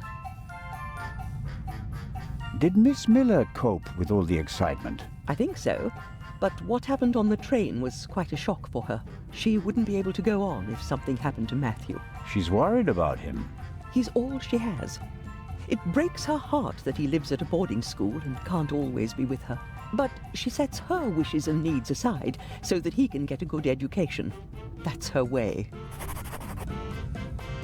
Where is Matthew's father? Gone. Run off. Ran away from his problems again. He drank a lot. More and more after each setback. It's better for both of them this way. He left her. She couldn't have borne it. She loved him and wanted to stick by him. She fell out with her family over him. They couldn't understand her. And when he left her, the ground opened up beneath her feet. For 2 weeks, she was as good as dead.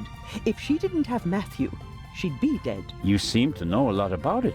I mean, about the time before Miss Miller began working for you. I have my reasons. And Matthew, do you care as deeply about the children of your other employees? If you fail with your own child, you hope to do better with others, Constable.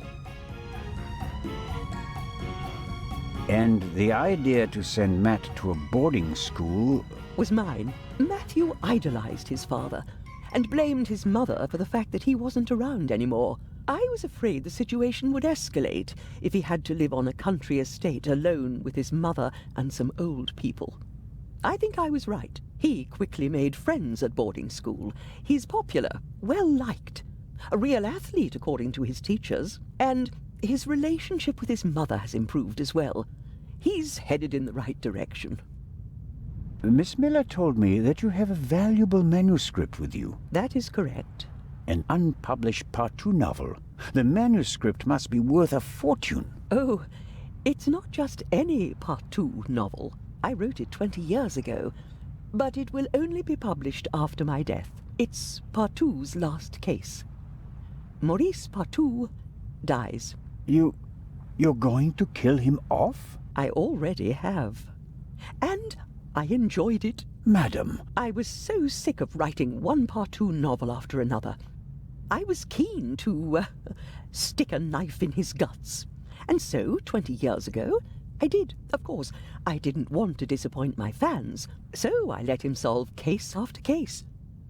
But at least I was certain that he'd never escape me, that in the end, I would get him. I understand. Let's just hope that this novel remains unpublished for many more years. I have to be going, Lady Westmacott. Please keep me informed, Constable Zellner. Of course.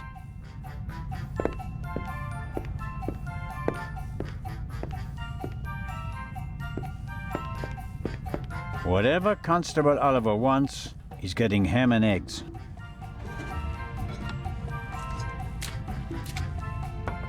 And just a pinch of salt for our friendly constable. Good.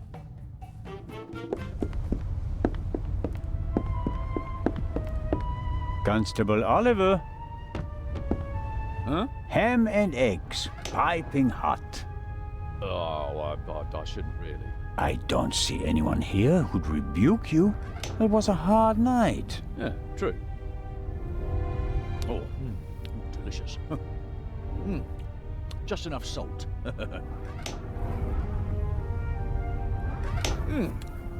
Oh, that was good of you. Cheers. You don't expect me to wash your dirty dishes as well, do you? Oh, of course not, Your Majesty. Could you bring me something to drink? Those ham and eggs were pretty salty. I'm sorry. I have to proceed with my investigations. Goodbye.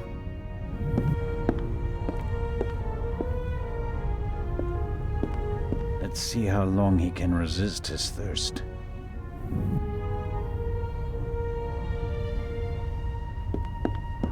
Not long at all.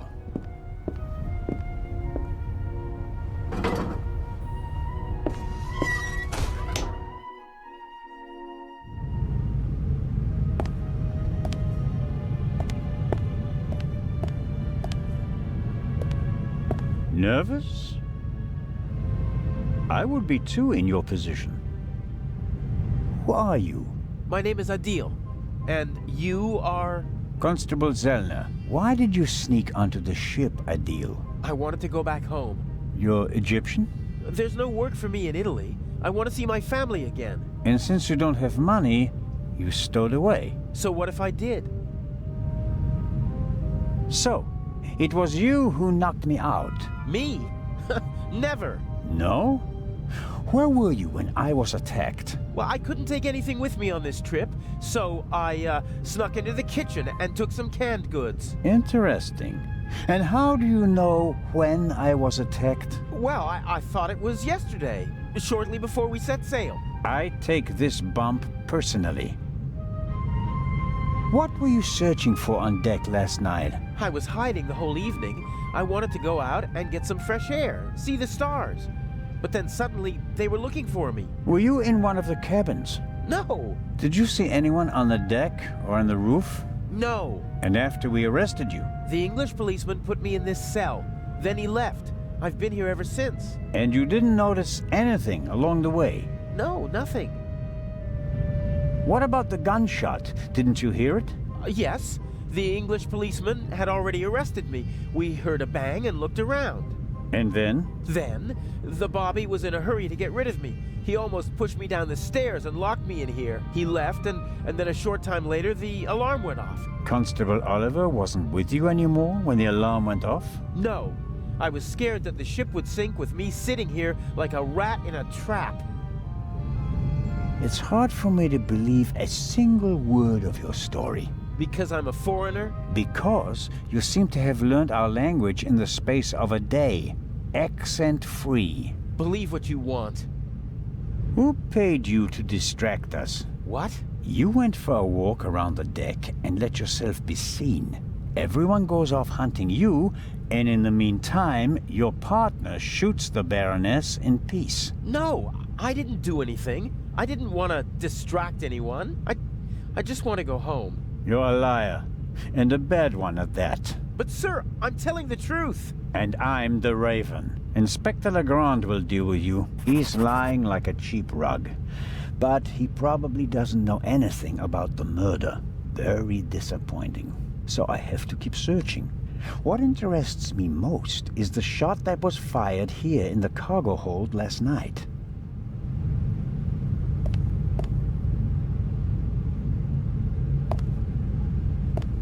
The cargo hold also seems to serve as a changing room for the crew, at least for the ones who don't wear white uniforms. A stroke of luck. The lock is open. Oil-stained overalls. And here, an old toolbox.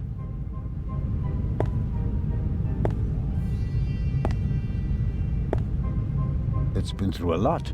Hardly any paint, dented, and the lid is held shut by a wire. I'll take it with me.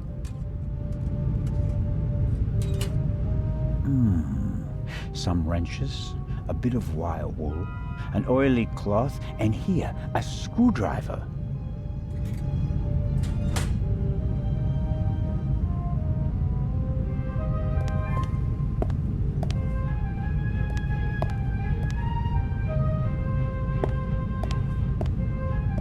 Whoever fired the shot hit the crate.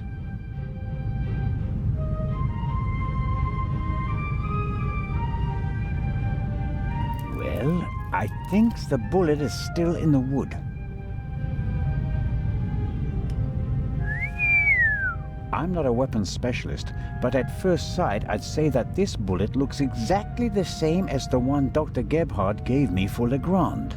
That would mean that the murderer also fired a shot here in the cargo hold before the murder. But why? Did they just want to make sure the old guns still worked? Or was it something else? And did the bullet really come from the same gun? I can only check that in Legrand's cabin.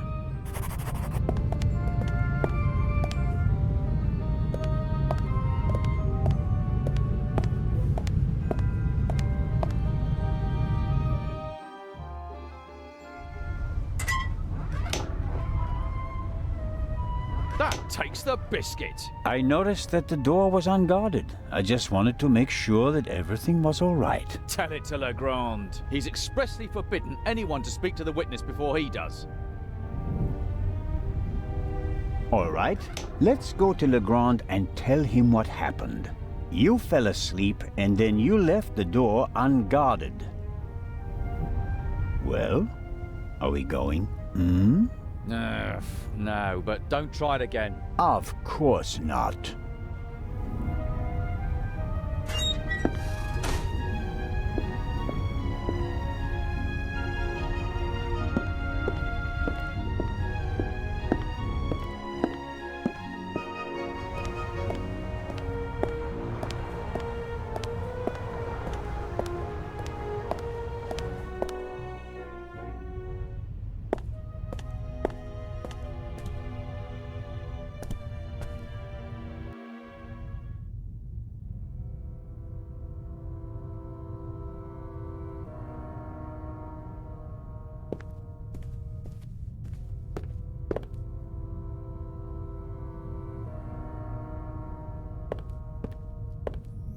The lock isn't especially secure. I should be able to open it with the wire from the cargo hold.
I'm out of practice.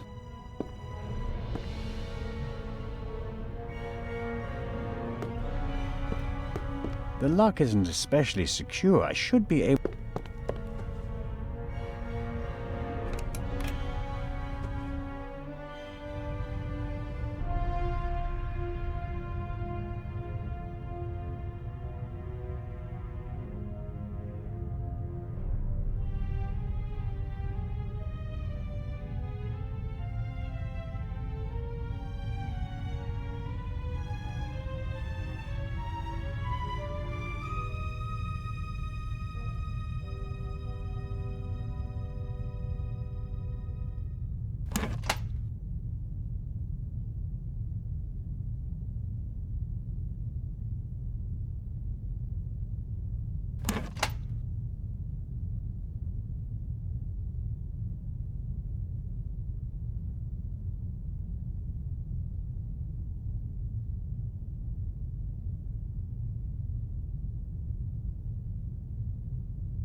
There we go.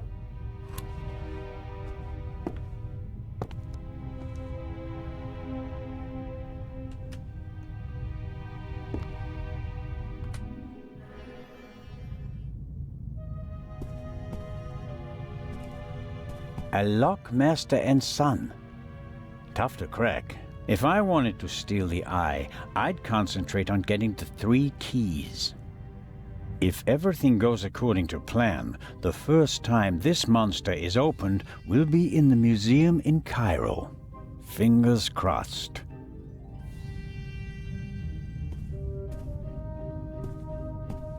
Neatly folded and unused. Legrand hasn't slept since we cast off, nor on the train.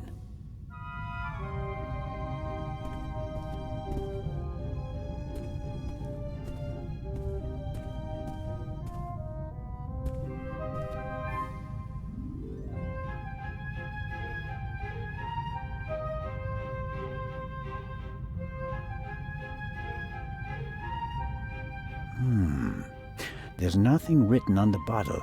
I suppose it's some sort of stimulant, legal or not. Legrand has been awake for at least 30 hours straight, maybe more. I shudder to think what kind of side effects this stuff might have. A policeman on a murder investigation should have his wits about him. The risk that he could miss evidence or endanger himself and others is too high. Legrand's file on the Raven, centimeters thick but totally useless. We're not dealing with the Raven. Why can't he see that? Our man is ruthless, a bomber and quite probably a murderer. This file belongs in a museum. It's history. The inspector should concentrate on the present. This is the pipe from the cargo hold. Legrand seems to have inspected it for fingerprints. I can still make out the powder. No. Nothing to see on the end of the pipe that the attacker held. Either he wore gloves or he cleaned the pipe. Aha! That's the bullet the doctor removed from the Baroness's corpse.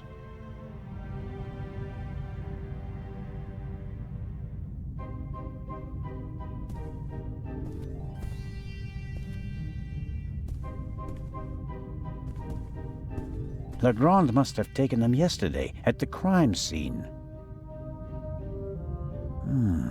Yes. The bed, the blood spot. The spot on the sheet is much bigger than the one on the mattress. There's blood on the blanket as well. A lot of blood, I'd say. Yes, that's how we found her yesterday, I think. I wasn't really myself at the time. No. Nothing suspicious. The blanket and the sheet are gone. I guess they're in the medical center. A rough diagram of the ship. Legrand marked the Baroness's cabin. Seems like he didn't turn up anything else of note. This photo provides an overview of the crime scene. Shot in her sleep. She didn't feel a thing. She went to sleep and never woke up.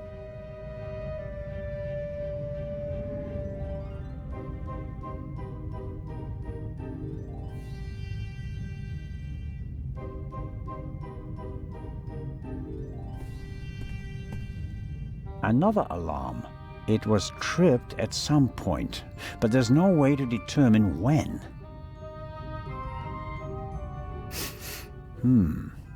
Smells like chemicals. Legrand probably developed the photos in here. There are still fragments of the syringe that the inspector broke in the sink. Why is he pushing himself like this? Even if he catches the Raven, is it worth ruining his career and his health? Legrand must have taken and developed the photos himself. He even made copies and enlargements. He seems to be prepared for everything, with access to more resources than a normal detective. A microscope. Looks like the one that Lutz Reichinger uses in his pharmacy, just more modern.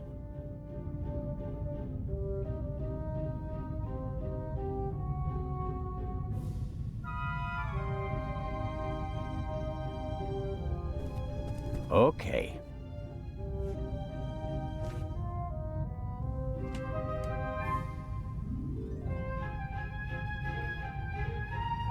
All right.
That's the proof. Whoever shot the Baroness also fired the shot in the cargo hold. What could that mean?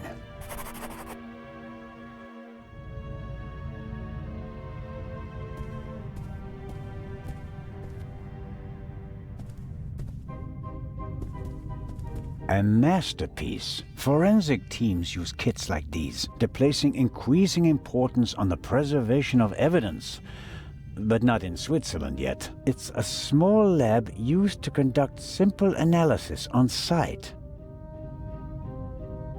All right, what have we got here?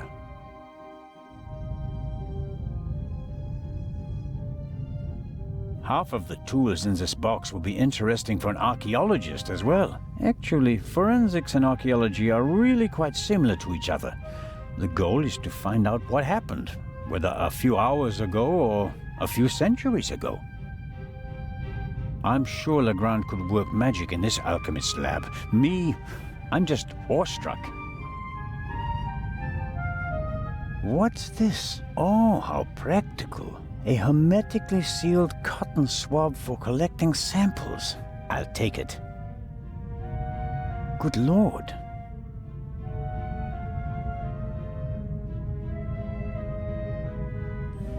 A small glass bowl for mixing chemicals.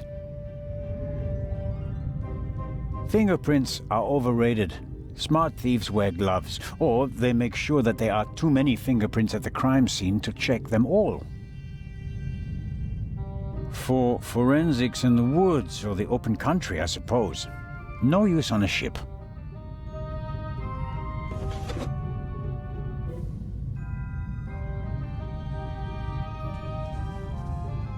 Aha! This is some kind of inventory list. For each chemical, it lists the chemical composition and a short comment on how to use it. And here's a list of the most important procedures. Fingerprints, gunshot residue, blood. I don't have to analyze the pillow and feathers to determine whether there's gunshot residue. I can smell it. And I don't have any other clues at the moment.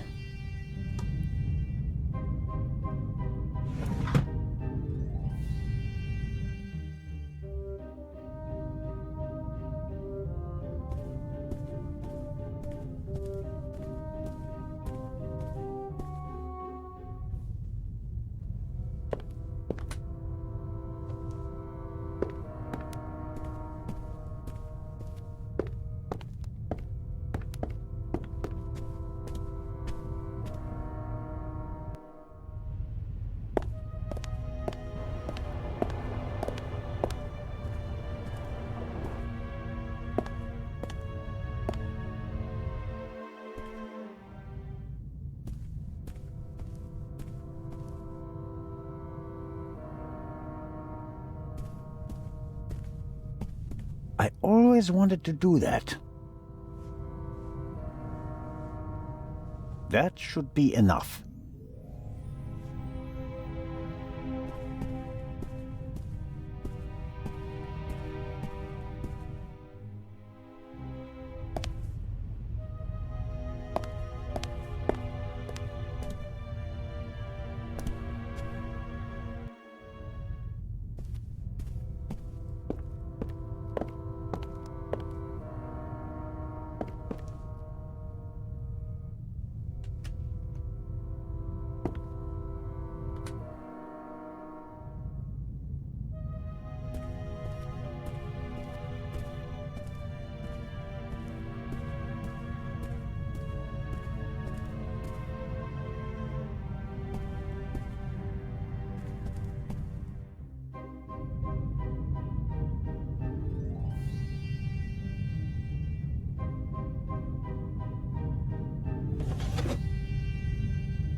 Wasn't there something about blood samples?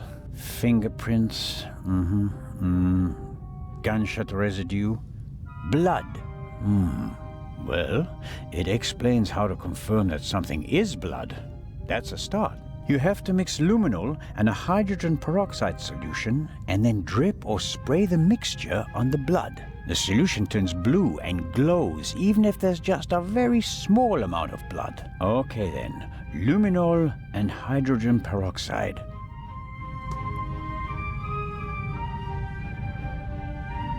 Aha! Luminol.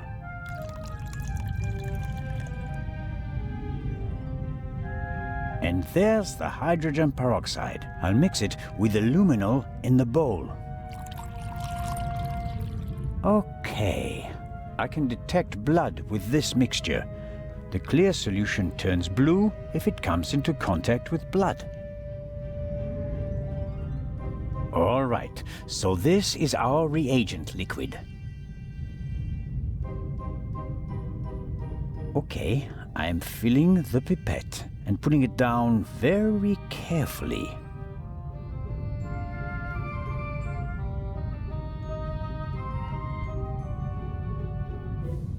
So, let's see what we have here. No blood. Not the slightest reaction. If I didn't make a mistake, and it wasn't that difficult, then the spot on the Baroness's bed isn't really blood. But if it isn't blood, what is it? And more importantly, why didn't Dr. Gebhardt notice anything? He was supposed to have examined everything. I'd say it's time to visit the medical center.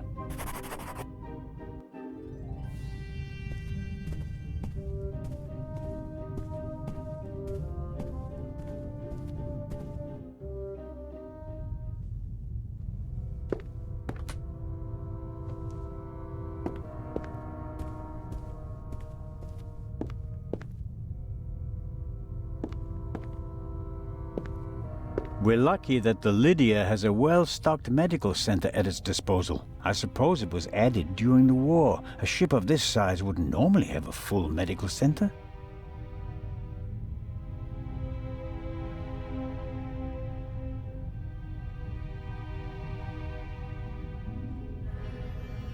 It seems impossible that Dr. Gebhardt could have shot the Baroness. He was with me when the gunshot ran out, but he must have noticed that the Baroness was lying in a pool of fake blood. Maybe he's covering for someone. Let's find out.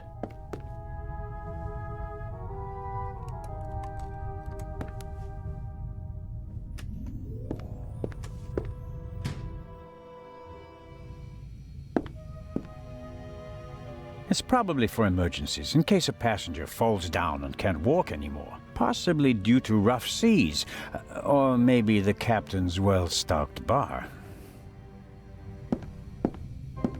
The sink looks like it's been cleaned recently. I can't say whether it was cleaned to comply with the hygiene regulations, or whether there was another reason.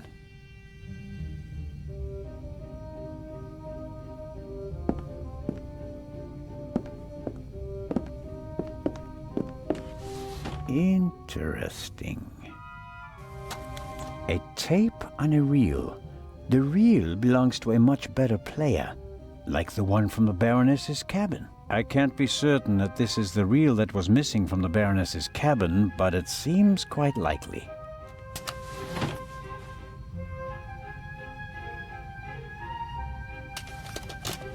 Okay.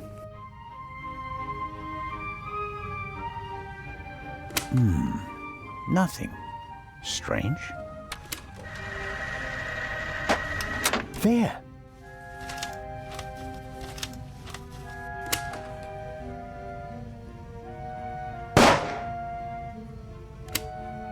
Very interesting. A shot is audible on the tape, and the reel comes from the Baroness's cabin. It's all coming into focus.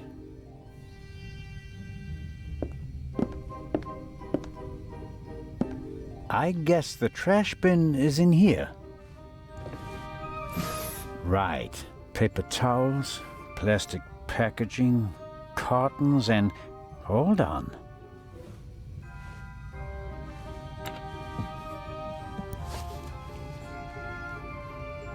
What's this? A burst rubber glove.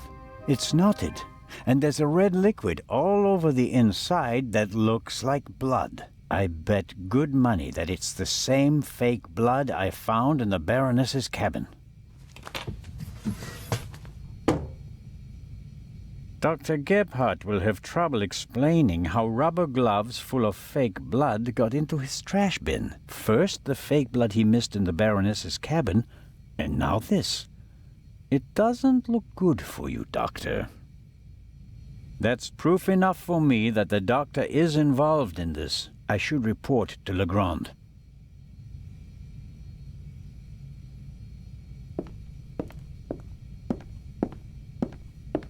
Time to pay Legrand a visit.